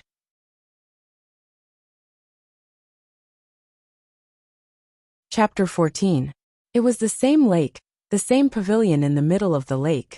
However, after walking out of the pavilion in the middle of the lake, and passing through the garden bridge, they arrived at a whole new world. What greeted them was, Yes, it was the air of freedom. Oh, asterisk greater than over equal to, asterisk. Students no longer needed to abide by the old school rules. A magical card from the costume change series could make you colorful. Get lost. School uniform. Dake even saw a female senior, who usually liked to pretend to be serious, scream on the spot. Her school uniform, which covered every important part of her body, instantly turned into a black dress with bubble sleeves and lace, revealing a large part of her shoulders and collarbones. Another senior, who had a watermelon hairstyle and looked honest, even combed his hair with a magical card when he walked down the bridge, completing the transformation from a watermelon hairstyle to a swept-back hairstyle. His school uniform also turned into a small suit that showed his figure. The magical card in his hand turned into a bright red rose. Remember in a second. https://m, VIP can't you? VIP. He put the red rose in his chest pocket and walked with a majestic gait, without any trace of his previous rustic appearance. Costume change, sightseeing, dating, shopping, drinking, singing, and dancing. Traveler's Street was like a land of fairies that completely deviated from Shungmalian. It had everything that Shungmalian did not have. And if you wanted to enjoy all of this, you only needed a little bit of credits. Although there would be a school championship competition every school year, no one would start moderating at the beginning of the semester for the competition at the end of the school year. Moreover, there was always a saying among Shungmalian that was not so applicable to the general public. The more you use, the more you earn. However, because there were indeed a few role models, many people habitually used this as an excuse to persuade themselves to spend to their heart's content. Of course, there was also a portion of people who could not even spend to their heart's content. When Dake took a small detour around Traveler's Street and saw White and Luo both again, the two were walking out of a toy store dejectedly. Obviously, their credits that had been deducted were not enough to buy the toys they wanted. Dake didn't have the luxury to pay attention to others, so he only glanced at them before leaving. As a result, he did not see the other student who happened to pass by, Aima Métis, get entangled by two inferior students. Aima had originally come to Traveler's Street to look for some miscellaneous books that the Academy's library didn't have. However, she suddenly saw Dake, who seemed to be searching for something, and subconsciously followed him. In the end, he fell into the entanglement of White and Luo boat. The angry Aima said angrily, "So, isn't it your own problem that you don't have enough credits? A normal person would have 480 credits, even if they didn't receive any credits. What about you guys?" White said awkwardly, "Me 250. Luo boat's face turned red again.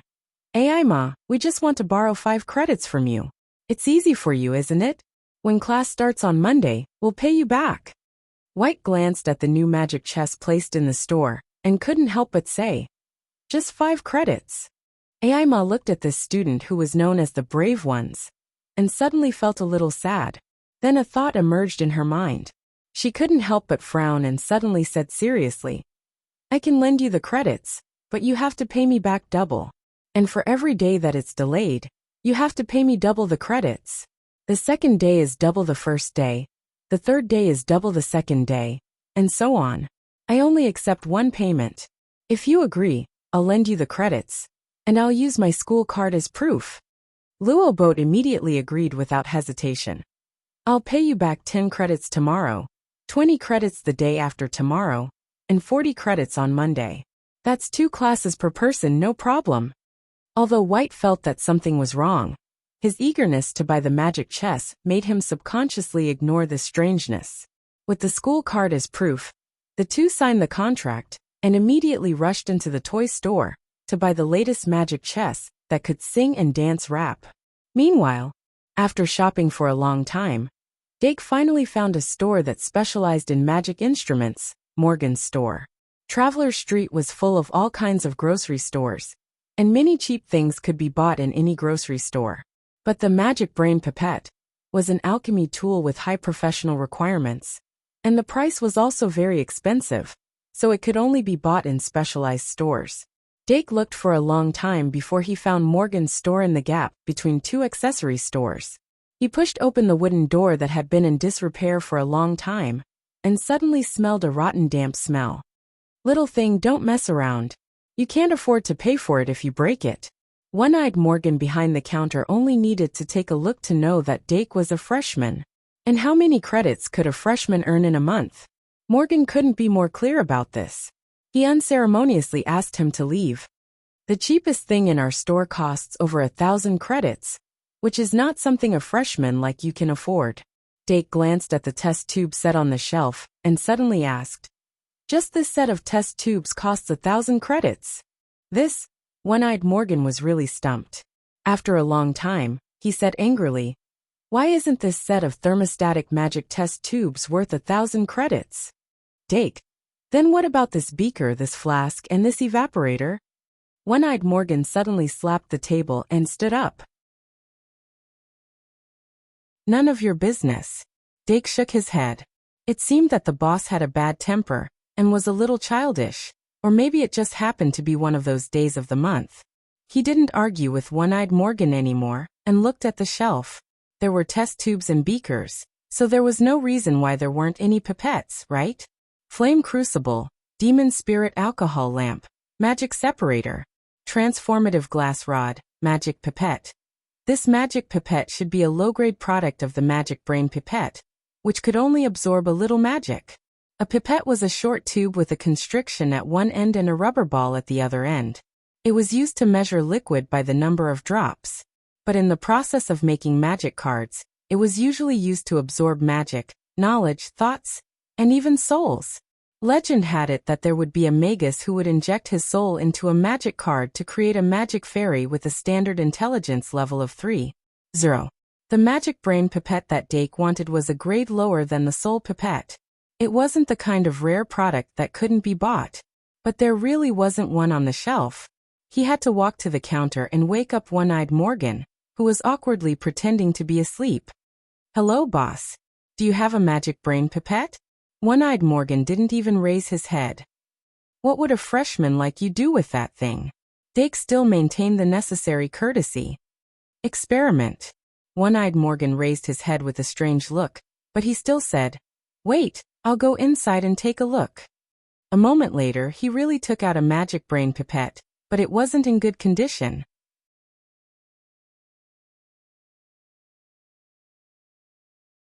Chapter 15. Dake glanced at the brain dropper in One-eyed Morgan's hand and couldn't help but frown. "Why is this brain dropper so sickly?" One-eyed Morgan casually said, "It's been here for a long time." Then he added, "You can't afford it even if it's good." He really didn't say anything nice but only retorted. Dake had gone through a month of tempering, so he wouldn't get angry over such a trivial matter. "Let me see it." One-eyed Morgan handed over the demon brain dropper. Dake pinched the brain dropper's neck and pulled it close to his eyes for a closer look. The brain of this brain dropper had already aged. It didn't look like it had been here for a long time. He had carefully studied this thing before. The brain dropper was alive, although its intelligence level was only 0.1, which was basically the same as a paramecium. As long as it was alive, it would grow old and die. The normal lifespan of a brain dropper was 10 years. In other words, this brain dropper probably didn't have much longer to live. The first website was https://m. Vipcanchu. VIP. He couldn't help but ask, "How many years has it lived?" Only then did One-eyed Morgan look it dark in the eye. Unexpectedly, he said a very accurate number, 8 years and 6 months. More than 10 months left. That's not unacceptable.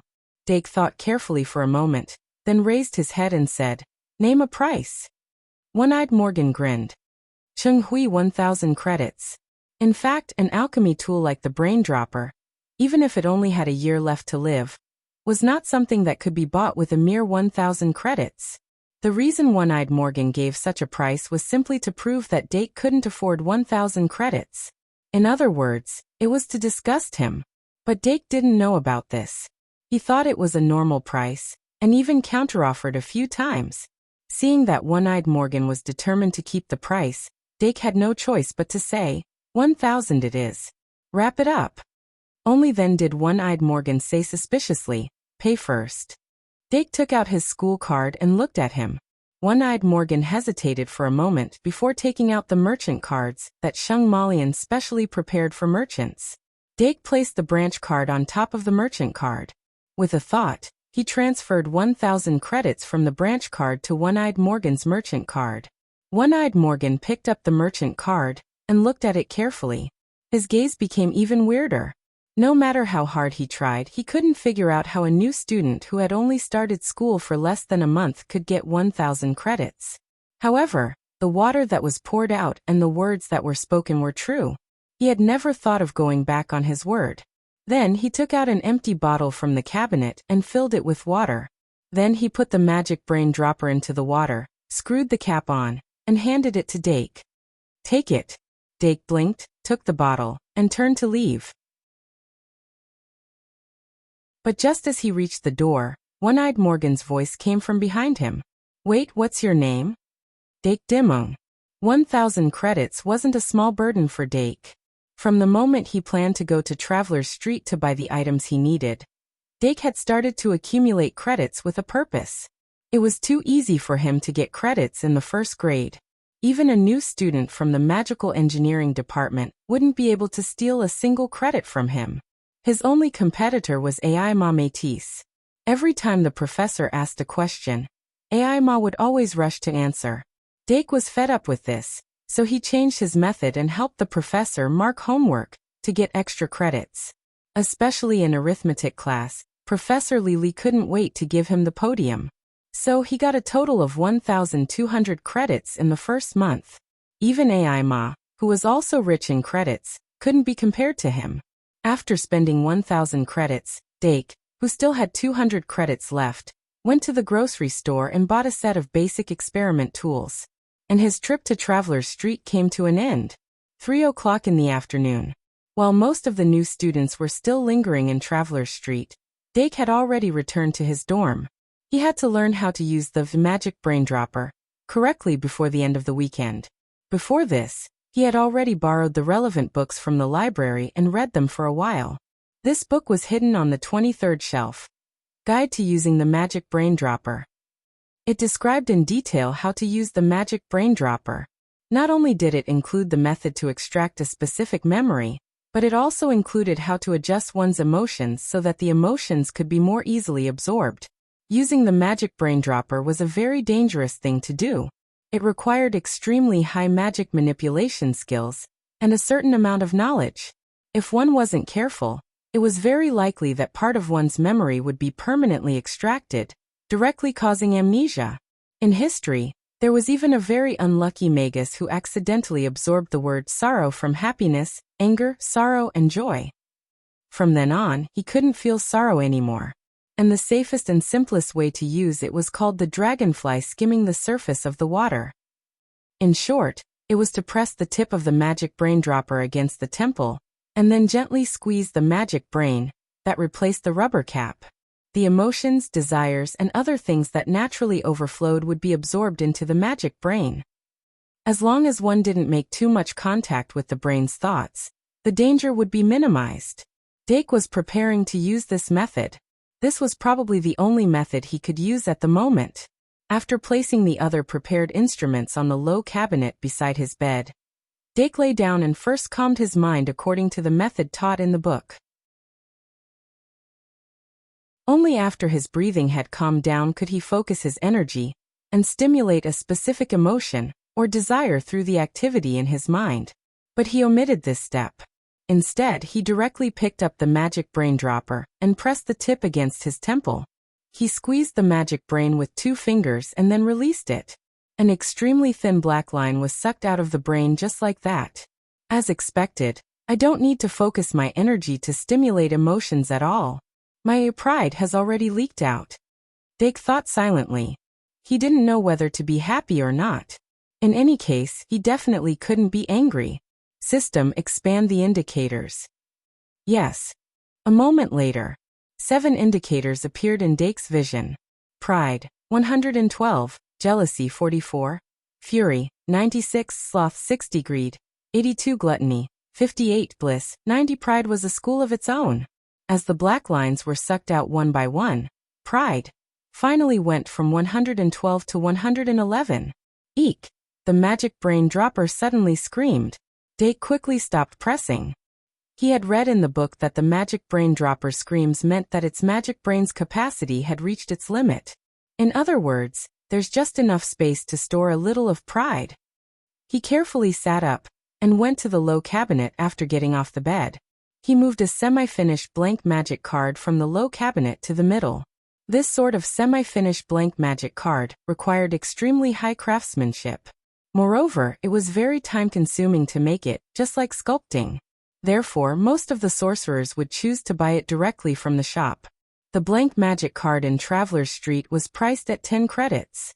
According to the exchange rate, it was more expensive than the market. The difference in price would attract more traveling merchants to Traveler's Street. Dake only bought 5 blank magic cards. He pressed the tip of the magic brain dropper against the blank magic card. Then, ignoring the magic brain dropper's screams, he squeezed the magic brain hard. Eek eek eek. The pride, stored in the magic brain, was instantly spat out on the blank magic card. The originally snow-white surface of the card suddenly spread out, as if a drop of dark gold ink had been dripped into it.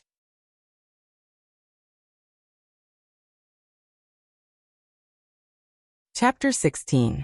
The ripples of the thick ink spread outwards in circles. In an instant, the entire magic card was dyed a thick dark gold. When the dark gold color on the magic card became even and smooth, Dake immediately followed the knowledge he had learned in the study of magic. He picked up a magic pen and drew the number 7 refining formation on the front of the magic card. This was a simple method to make a type of emotion series magic card. It could create magic cards with many emotions such as sadness, happiness, anger. Using this type of magic card could let people experience the corresponding emotions. Among them, the happiness card was the most popular among the upper class. After a busy day, the aristocrats would sit down and suck on a happiness card to let go of all their worries and welcome the next day with a more positive outlook. In a duel, a brilliant sorcerer would be good at using the emotion series magic card to raise their own, or the opponent's magic fairy's emotions. From there, they would stimulate their own magic fairy's combat power, or make the opponent's magic fairy reveal a flaw. Because the method to make the emotion series magic card was very simple. It was the learning goal of the freshmen in the first month. Dake was the fastest and most stable in drawing the refining formation in the class. There was even a period of time when he was called the Eagle Hand.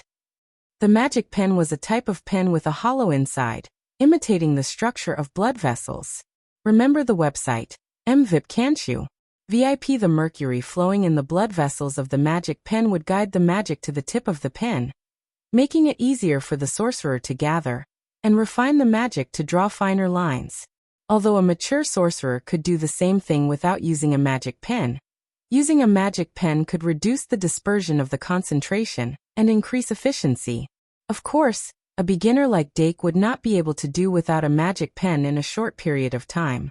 The drawing of the refining formation had to be fast, steady, and accurate. Dake used only 7 seconds to complete the drawing of the number 7 refining formation. He finished the last stroke, formed a circle, and connected the circuits. The moment the refining formation was completed, there was a sudden burst of intense white light. But the white light quickly changed and turned into the dark gold color of the magic card itself. Dake watched the magic card nervously. The final refining stage of the magic card was like putting all the ingredients in a pot and then cooking them over a fire. Before the lid was lifted, no one would know what was inside. The freshmen would complete this final step during the courtyard allocation ceremony. However, the sorting card had already been adjusted to the point where it would automatically start refining as long as mana was poured in. And this magic card in front of him was the first magic card that Dake had personally made. Its success was not only significant, it also meant that Dake had finally found a way to convert the 7 sins into power. The essence of magic was idealistic. Be it knowledge, emotions, thoughts, or creativity, in the eyes of magic, they were all sources of power. There was no reason why the 7 deadly sins couldn't be converted into power. A few seconds later, the refinement formation seeped into the card and went straight to the back of the card, fusing and refining the materials with the magic card.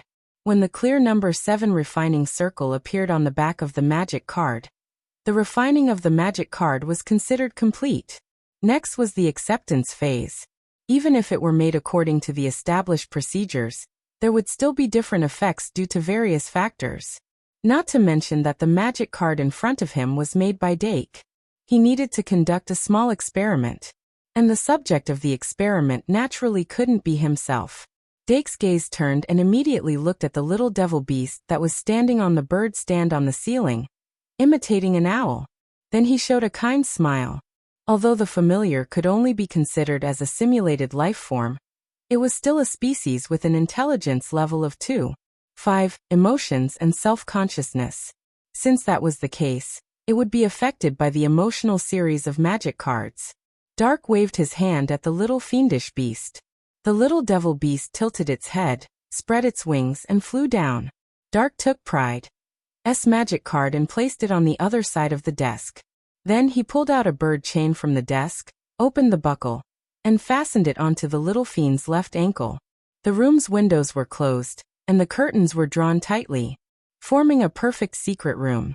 After the little devil beast was put on the ankle, it couldn't help but show an aggrieved expression. Asterisk, comma.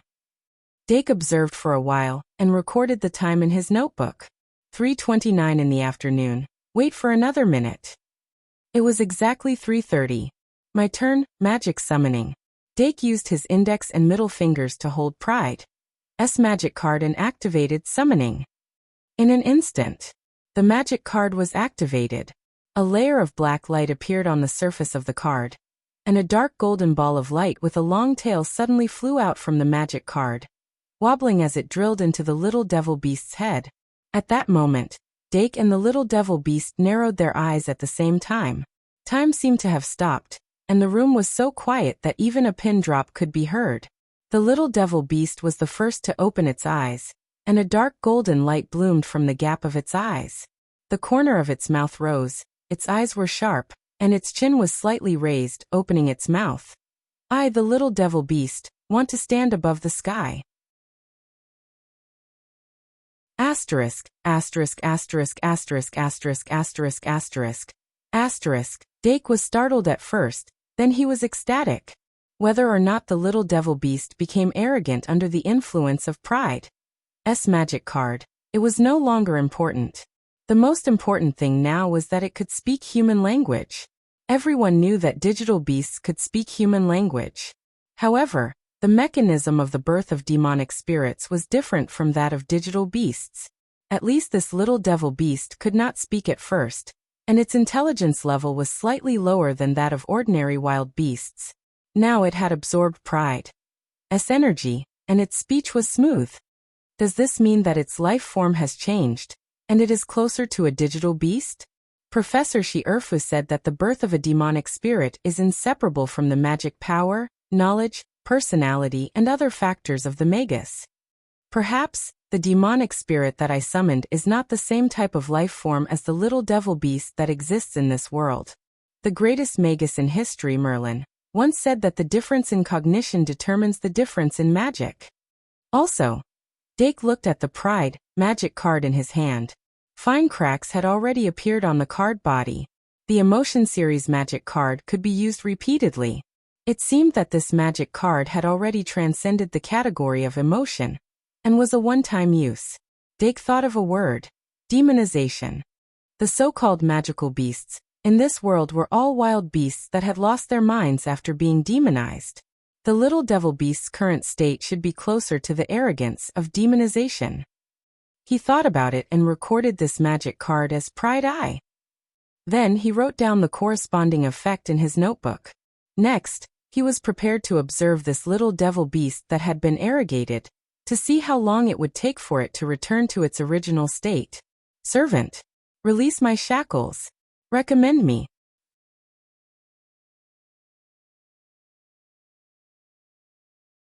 Chapter 17. It seems that Pride didn't give it too much power. Dake carefully observed the little devil beast's behavior. Its will was still there, and its personality had changed because of the influence of Pride. It seemed to want to break the bird chain and felt that it was an insult.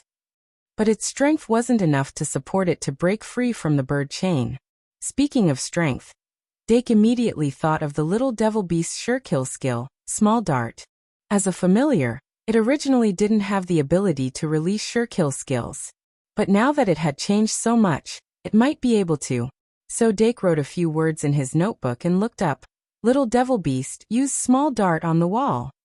The little fiendish beast folded its wings, raised its head forcefully, and said arrogantly, unlock. Dake was amused. But a familiar was a familiar after all. It couldn't really go against its master's will. In order to better observe the little devil beast's skill release, Dake unlocked the lock on its ankle. The little devil beast gained freedom and immediately flapped its wings twice in the room. Then it flapped its wings and shouted, Small Dart.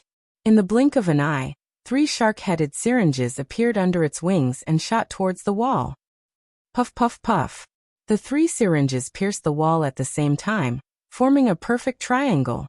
But after a while, the 3 syringes turned into light spots and disappeared, leaving only 3 holes in the wall. Dake immediately wrote in his notebook. The skill release was successful. It can prove that the test subject is no longer a familiar. 43. The dark gold color in the little devil beast's eyes gradually faded and turned back to the normal light yellow color.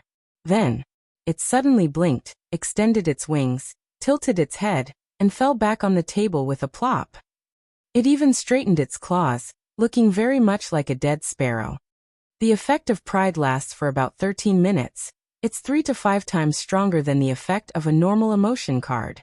Dake wrote this line in his notebook, then looked up at the little devil beast and said helplessly, Don't play dead. The little demonic beast was still motionless. Dake reached out and scratched its chin. The little demonic beast immediately giggled and curled up into a ball. Then with a jerk, it raised its head stiffly and looked at Dake with pleading eyes. You didn't have this expression when you pointed at my nose and called me your servant.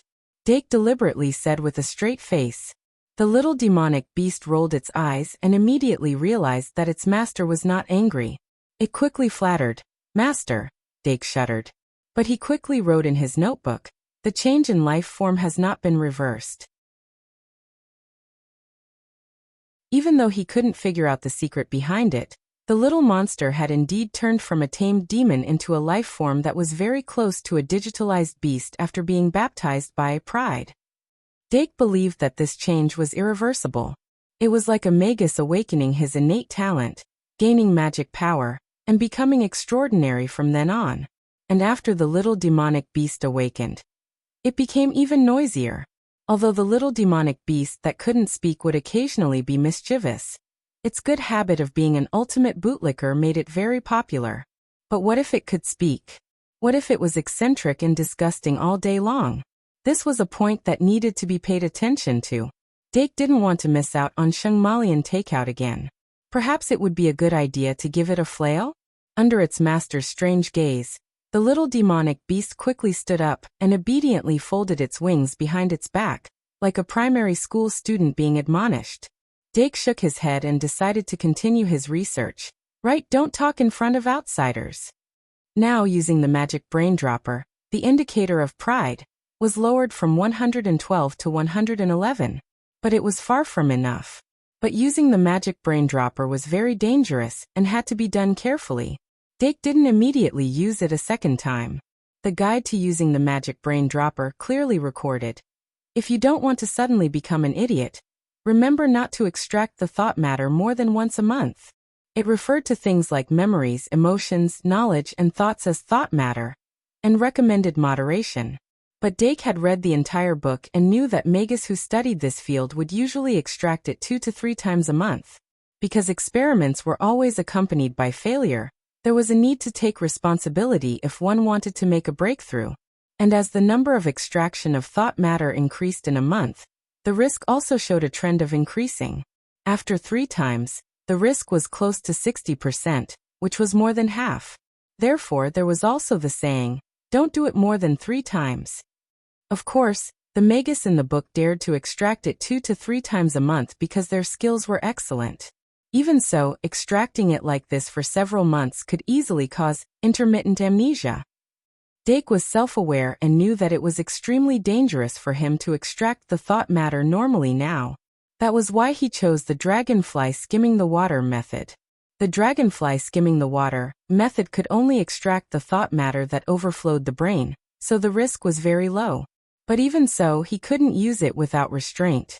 According to the guide to using the magic brain dropper, it was best to use it once every 24 hours, and after 10 consecutive uses, it was best to use it again every month. Give the brain time to fully recover. The brain was the most complex system in the human body, and no amount of caution could be too much. And there was no need to rush. According to Dake's understanding of the dragonfly skimming the water method, it should only be used to extract the part whose index exceeded 100. Therefore, only pride could be extracted at the moment. Next, he was prepared to go to the library to look for and study information related to the emotional series of magic cards, striving to further improve Pride I, or perhaps focus on developing Pride II. At 4:30 in the afternoon, Dake was already in the library. Senior Panduola in the library seemed to be on vacation, and she wasn't there that day. That was really great. Dake completed his registration under Miss Bella's kind gaze, and entered the library in a relaxed mood. The creation of Pride I was originally part of his plan, but it was only one of many routes. He was very clear that if he only suppressed it blindly and couldn't convert the great sins into power that he could use, then the following road would only be a desperate struggle, and he would eventually be forced into a desperate situation. Stupid people would only run away. Smart people would guide them. Today he confirmed the route of making the overflowing great sins into a magic card. It was an opening. As for the extent to which the great sins series of magic cards could be developed, and what kind of core power could it display, everything was still unknown. The swaying light caressed the desk in the library. Dake's back view of the dimming looked even more majestic.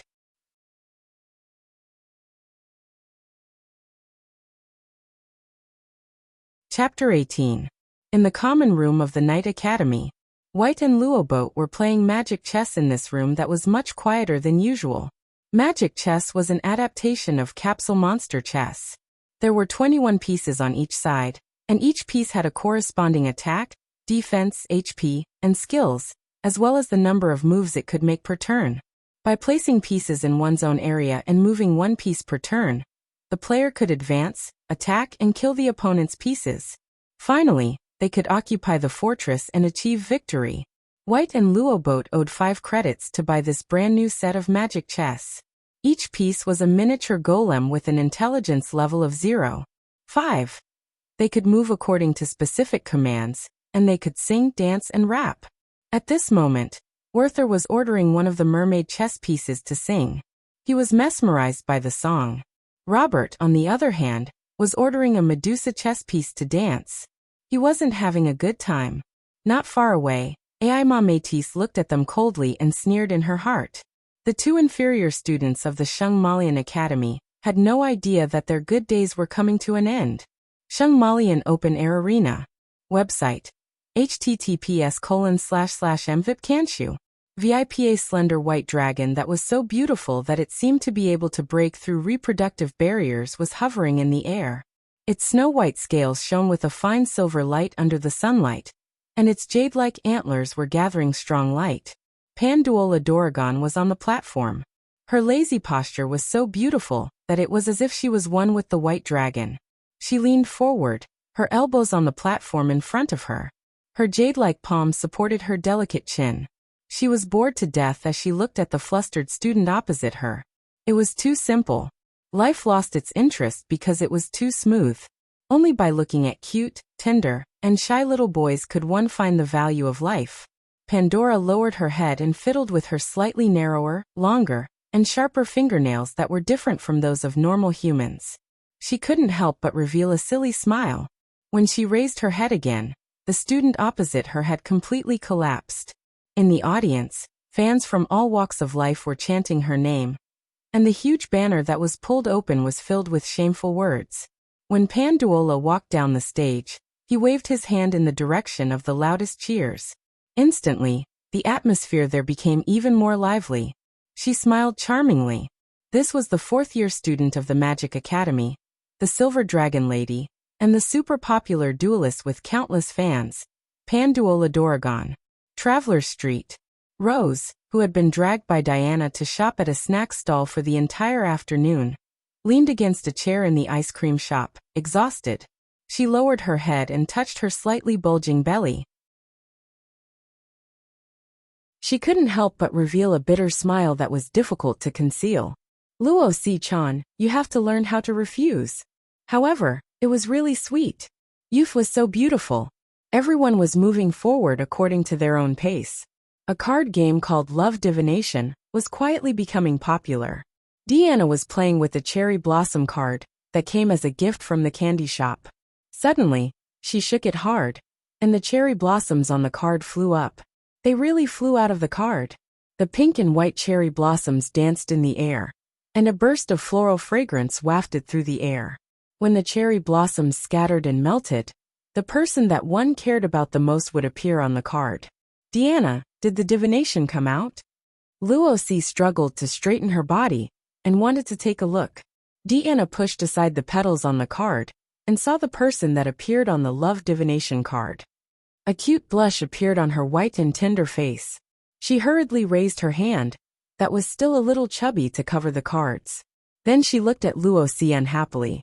Let me see yours first. Luo Si leaned back in her chair with a sad face. I told you I don't have any. By the way, I heard yesterday that as long as you infuse magic into the divination card with strong feelings after divination, you can divine the person that you like. Do you want to try it? No. Deanna shook her head hard, but her fingertips were stealthily filled with magic. She peeked through the gaps between her fingers, and suddenly her face turned pale. It was not her. Panduola returned to the library. She touched the little blonde boy that appeared on the Love Divination card, and seriously considered the possibility of a girl who was 3 years older holding a golden brick. Ai Mametis took a book that was as thick as a thumb from the corner of the table. She opened the book through the gaps and looked at the Love Divination card that was used as a bookmark. She still didn't use it. On the table next to her, a corner of the flower card also appeared in the textbook of White Gouda. In the reading room of the library, Dake was carefully reading the basic theory of magic too. There were no textbooks in the library. He borrowed this second-year textbook from the library manager, Ms. Bella. She said that it was an old textbook that was left in the library by a student in the past. Of course, this basic theory of magic too was not like Harry Potter's Advanced Magic Potion Making, which was a precious book that came from the Half-Blood Prince. It was just an ordinary textbook with classroom notes. However, those classroom notes still helped Dake to understand some of the more rigid knowledge in the textbook. Starting from the second year, the difficulty of the courses in the Shung Malian Academy would increase qualitatively. If the first year was just a science lesson, then the second year would directly start to research. The gap was so big that the first-year students who were not serious enough would not be able to keep up with the difficulty of the course, and then they would fall into endless tutoring hell. Even Dake felt that it was quite difficult to understand. Fortunately, his writing skills were really good. With the help of the notes, he could always understand it. Soon, he found the chapter on making emotion cards with precision. The textbook knowledge for the first semester of the first year only stopped at the level of how to make simple emotion cards. If he wanted to improve Pride Eye, he had to learn more complicated and high-end production methods. I see. The number 7 refining array can only be regarded as a copying array. It copies the power of the emotion into the magic card. If you want to refine the emotion, you need the number 13 refining array. If you want to increase the effect, you need the number 9 refining array. If you want to prevent the loss of energy, you need the number 18 refining array. If you want to be able to use it repeatedly, you need the number 21, number 33, and number 34 refining arrays. I didn't expect that a small emotion card would contain so many tricks. Dake inhaled slightly. In addition to the refining array, he also needed some materials to refine the emotion card. He glanced at the few credits he had left, and felt that it might be a better idea to apply for temporary permission to use the laboratory from the professor of the magical introduction theory. After all, who didn't like to get a free ride? P.S. Move bricks in the afternoon and work even harder in the evening.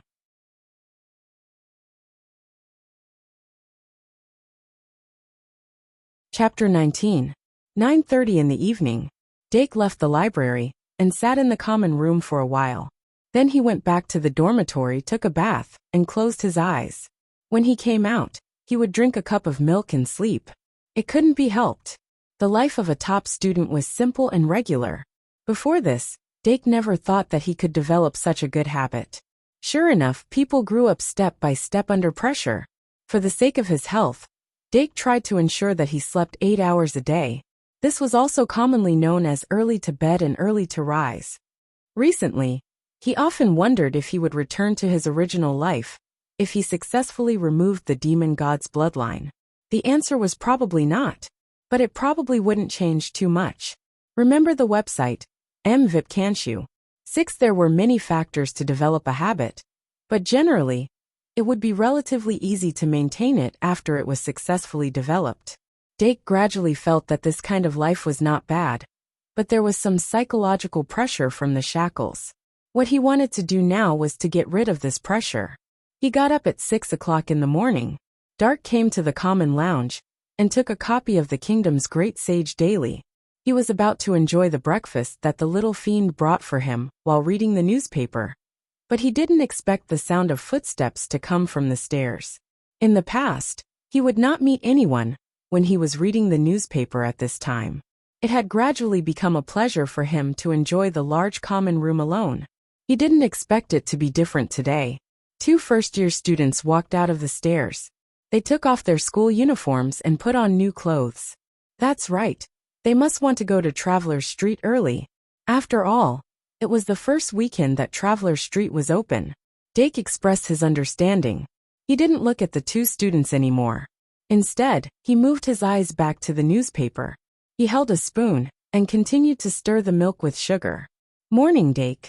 Morning, Dake. Morning, Rentgen, Civet. Both sides said good morning to each other and continued. Rentgen and Civet walked out of the tower. They looked at each other and whispered. Rentgen sighed. So Dake woke up so early? Civet said. No wonder he's always been ahead of us. The heavens reward the diligent. Rentgen said. Maybe we should work harder too? Civet, that's right. Rentgen said. I really didn't expect Dake Dimming to be like this in real life. I feel like I can become friends with him. Civet, isn't it a little difficult? He looks very kind, but he doesn't seem to have much contact with others. Rentgen sighed. Forget it. I'll play to my heart's content for the next 2 days. Work hard from next Monday. Civet, good luck. The 2 figures gradually disappeared into the distance. The little monster flapped its wings and flew back. Giggling, it relayed the conversation between Rentgen and Civet. Dake shook his head with a bitter smile. Was it the classic I'll work harder tomorrow again? Always leaving thorny matters for tomorrow. Aren't you afraid that you will never be able to take this step? Tomorrow comes after tomorrow. There are so many tomorrows. But on second thought, if not for the threat of the demon god's bloodline, perhaps he would be the one saying, I'll work harder tomorrow. In fact, he might even be a little more depraved. Sure enough, there are good and bad things in everything. Dake took a sip of the milk. It was very sweet. Ka Zaire, the professor of Introduction to Magic, was a very kind old man. It was said that he was one of the few master alchemists who had existed since Merlin's time. Because of his vast knowledge and eloquence, Professor Ka Zaire's classes were very interesting. He could easily beat the 2 fairy professors. Because of his goblin bloodline, Professor Ka Zaire was only 1.43 meters tall. He was taller than pure-blooded goblins and shorter than normal people. But no one would discriminate against him because of this. In fact, among all the professors, he was the most popular. If only the introduction to magic could be a little simpler, that would be even better. When Dake found Professor Ka Zaire, he was fiddling with something he didn't understand in the laboratory. Dimming, why are you here? Ka Zaire noticed him first. Dake asked curiously, Professor, What kind of experiment are you doing? Professor Kazair smiled proudly and stirred the large bucket of pumpkin sauce in front of him. I'm preparing to make Jack Pumpkin. Dake thought for a moment and suddenly realized. Then he said in surprise, No way, Professor. There's still a month until Halloween. Everything comes first. That's my life motto. Professor Kazair smiled. Dake easily got the key to the laboratory next door from Professor Kazair. It was his fault for being so good. He was a model student who was even better than AI Ma. All the professors had a good impression of him. This time, when he asked to practice making emotion cards, Professor Kazair didn't hesitate to lend him the key. He even suggested that he teach him personally. Of course, Dake didn't want him to teach him, so he refused with the reason that the professor was busy. He went to the laboratory next door. Dake locked the door and opened the laboratory cabinet. Sure enough, it was filled with all kinds of materials. Although they were all basic materials, the creation of emotion cards didn't require anything too high-end. He counted carefully and found that he had everything he needed. He took a tray from the side, took some of the materials from the laboratory cabinet, and put them one by one into the tray. Next, he tried to make the refined emotion card for the first time according to the textbook. Dake flipped the textbook to the page that explained the production method. He put it on the table and pressed it with a small object. Then, he began to make the magic potion. The sound of happiness magic potion could make people laugh happily after drinking it. This magic potion couldn't really make people happy, but it could replace happy emotions and be used as a kind of ink. If you were to think about happy things while using it to make mood cards, the effects would increase. Magisters had always believed that emotions could be transmitted through magic. In other words, they didn't need to use the magic brain dropper to inject emotions.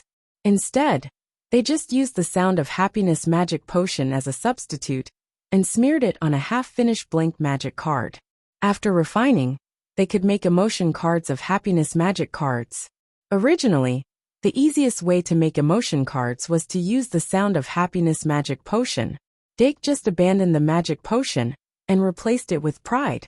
But since he was going to do a real experiment with the refined emotion card, it was necessary to start with the configuration of the magic potion. This was all learned and practiced in magic potions classes. Dake used less than an hour to brew a light green potion that was exactly the same as in the textbook. He then poured it into the ink bottle. After that, he used the magic pen to absorb the ink and painted a blank magic card into a light green. Green made people happy, and Dake was in a good mood. After that, he boiled the various materials into a paste and smeared it on the surface of the magic card. After it dried naturally, or was dried by the hot wind, it would form a layer of transparent film. Then, according to the sequence, he first drew the number 7 refining array on the transparent film and carried out the preliminary refining to fuse the sound of happiness magic potion with the magic card. Then, he drew the number 18 refining array on the back to form a frame and locked the energy in the magic card. After that, he refined the number 21, number 33, and number 34 refining arrays at the same time to form an energy loop so that the magic card could automatically recover after the magic was depleted. Finally, he refined number 13 and enhanced number 9. The whole process was quite complicated, and there had to be some overlap between each refining array. He had to ensure the correct operation of each refining array when it was activated, and he couldn't interfere with the effects of the other refining arrays. Even though Dake practiced many times in the library last night, he still failed on his first attempt. He wasn't discouraged and succeeded on his second attempt. Oh my God. I thought you were making a simple emotion card. Professor Kazair pushed the door open and entered with a face full of surprise. The door lock was in his hands as if it was nothing. His face was still smeared with pumpkin sauce.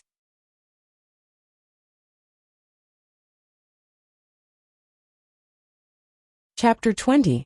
Dake wasn't surprised by Professor Kazair's sudden interruption. He showed his results to the professor and took the opportunity to ask about the problems he encountered during the production process. Professor Kazair was shocked that he could successfully produce the refined emotion card by himself. After that, He casually gave various answers while testing the emotion card made by Dake. Finally, he exclaimed, "Dimming, your research on emotions is unexpectedly deep." Really?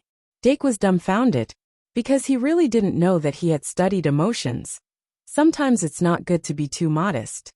Professor Kazair blinked. "You should be proud of yourself. When I was your age, I was still playing in the mud underground." Then he turned around and said, "If you still want to continue, remember to send the key to my office before 5 o'clock in the afternoon." Dake. "Okay, Professor." Memorize in 1 second. https://m, VIP can't you? VIP, there are 2 blank magic cards left. Dark's gaze swept across the last 2 blank magic cards. And then he summoned the little devil beast. Magic summoning. Before the little devil beast could react, the light ball flew out from the happy card and hit the back of its head. Then, its naturally ferocious expression instantly became light and airy. "Are you happy?" Dake asked. The little devil beast nodded innocently and said, "Yes. As long as you're happy." Dake smiled and put the happy card into his card bag. He finally had his first magic card made by himself.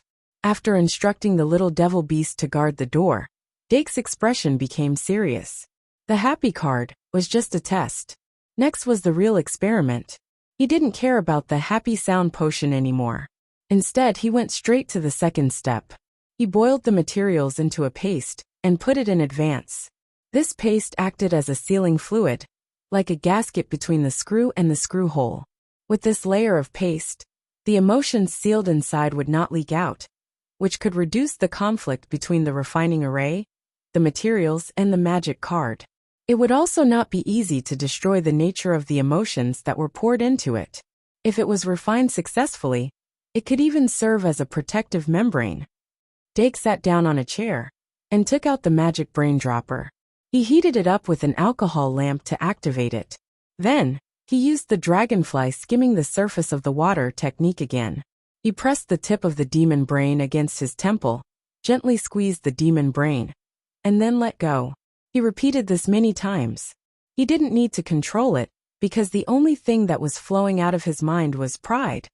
As the thin black lines were sucked into the magical brain, pride finally went from 111 to 110.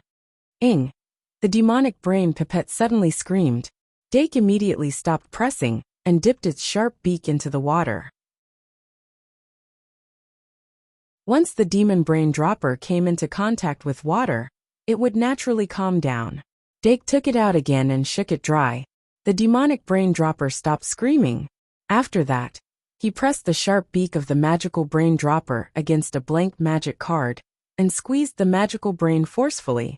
The little bit of pride stored in the magical brain was all spat out. Very quickly, the blank magic card was dyed a rich dark gold. When the dark gold on the magic card became uniform and smooth, Dake smeared the paste that he had boiled in advance on the surface of the magic card. The following steps were the same as before. After having a successful experience, Dake's technique was much more proficient. He quickly completed the creation of this Pride Eye card. From the outside, this Pride Eye only had an additional layer of protective membrane compared to the previous one. However, the actual effect still needed to be verified. Moreover, he wasn't prepared to conduct the experiment here. It's about time to return the key to Professor Kazair. Dake cleaned up the traces of the experiment and left the laboratory. 5 o'clock in the afternoon, he returned to his bedroom and summoned the little fiend magical beast to prepare for the experiment. He had done everything he could. This was almost an experiment that would determine success or failure. The little fiend magical beast was such a smart child. It immediately knew the suffering it was going to suffer. It immediately closed its wings and covered its head. Protest, protest, the life of a familiar is also a life. Dake revealed a kind smile. Don't be afraid, it won't hurt. The little fiend magical beast. No, oh. Magic summoning. Dake used his index and middle fingers to hold the Pride magic card and activated the summoning. In an instant, the magic card was activated, as expected of the Pride Eye made according to the emotion refinement card method. Even the black light emitted after activation was more advanced. The dark gold light ball that flew out of the magic card was also rounder. It flew more steadily and faster. The little fiend magical beast didn't have time to react before it was hit by the light ball. It was stunned for a moment, as if its brain circuit was switching from mischievous mode to arrogant mode. Asterisk, asterisk, asterisk, asterisk, asterisk, asterisk, asterisk. Asterisk after this moment. Its pretended aggrieved expression immediately turned into an arrogant and insufferably arrogant expression. The whole little fiend magical beast's aura changed. It raised its head and said, "You dare to force me against my will. Do you know your sins?" "Dake, ha!" The little fiend magical beast said arrogantly. "I grant you the grace of touching me to atone for your sins." Dake reached out with a dumbfounded expression and touched its head until it closed its eyes in satisfaction and let out a comfortable moan. Then, Dake wrote in the notebook, "Too strong of arrogance has a probability of damaging the brain. Card name, Pride Eye type, magic card effect, makes people arrogant." There was no doubt that the effect of Pride Eye this time was better and lasted longer. The little fiend magical beast didn't return to normal until the 21st minute. Moreover, the Pride Eye card didn't shatter after activation. There was even a very dim light ball that flew out of the little fiend magical beast's head and returned to Pride Eye. After inputting magic power, one would find that the black light emitted by Pride Eye was very weak, but it was continuously recovering. This meant that this Pride Eye was already a reusable magic card, although it didn't have much practical significance. But from the perspective of research, this was undoubtedly a great breakthrough. This proved the sustainable development potential of the Pride series of magic cards, and also laid a solid foundation for the development of Pride 2. Emotions were a kind of power. The desire of 7 sins was a kind of power with great potential. After another 59 minutes, the light emitted by Pride Eye returned to its normal intensity. Estimated cooldown, 59 minutes. In order to test whether the second use would cause the effect to weaken, Dake activated Pride Eye again. The little fiend magical beast? The final experiment results showed that Pride Eye was still relatively stable, and there were no signs of weakening for the time being. Judging from the magic card's verification, this magic card was almost a complete product. Dake thought so too. He looked at the last remaining blank magic card. He was ready to test the carrying capacity of this 10-credit blank magic card on Pride. For this, he needed to borrow a thinking bottle from Professor Kazair that could store emotions and was worth a few hundred credits. Perhaps this was the calmness of a top student. You're tuning in to the Earbook Haven YouTube channel. Don't forget to subscribe and join us on this journey to catch the most captivating stories.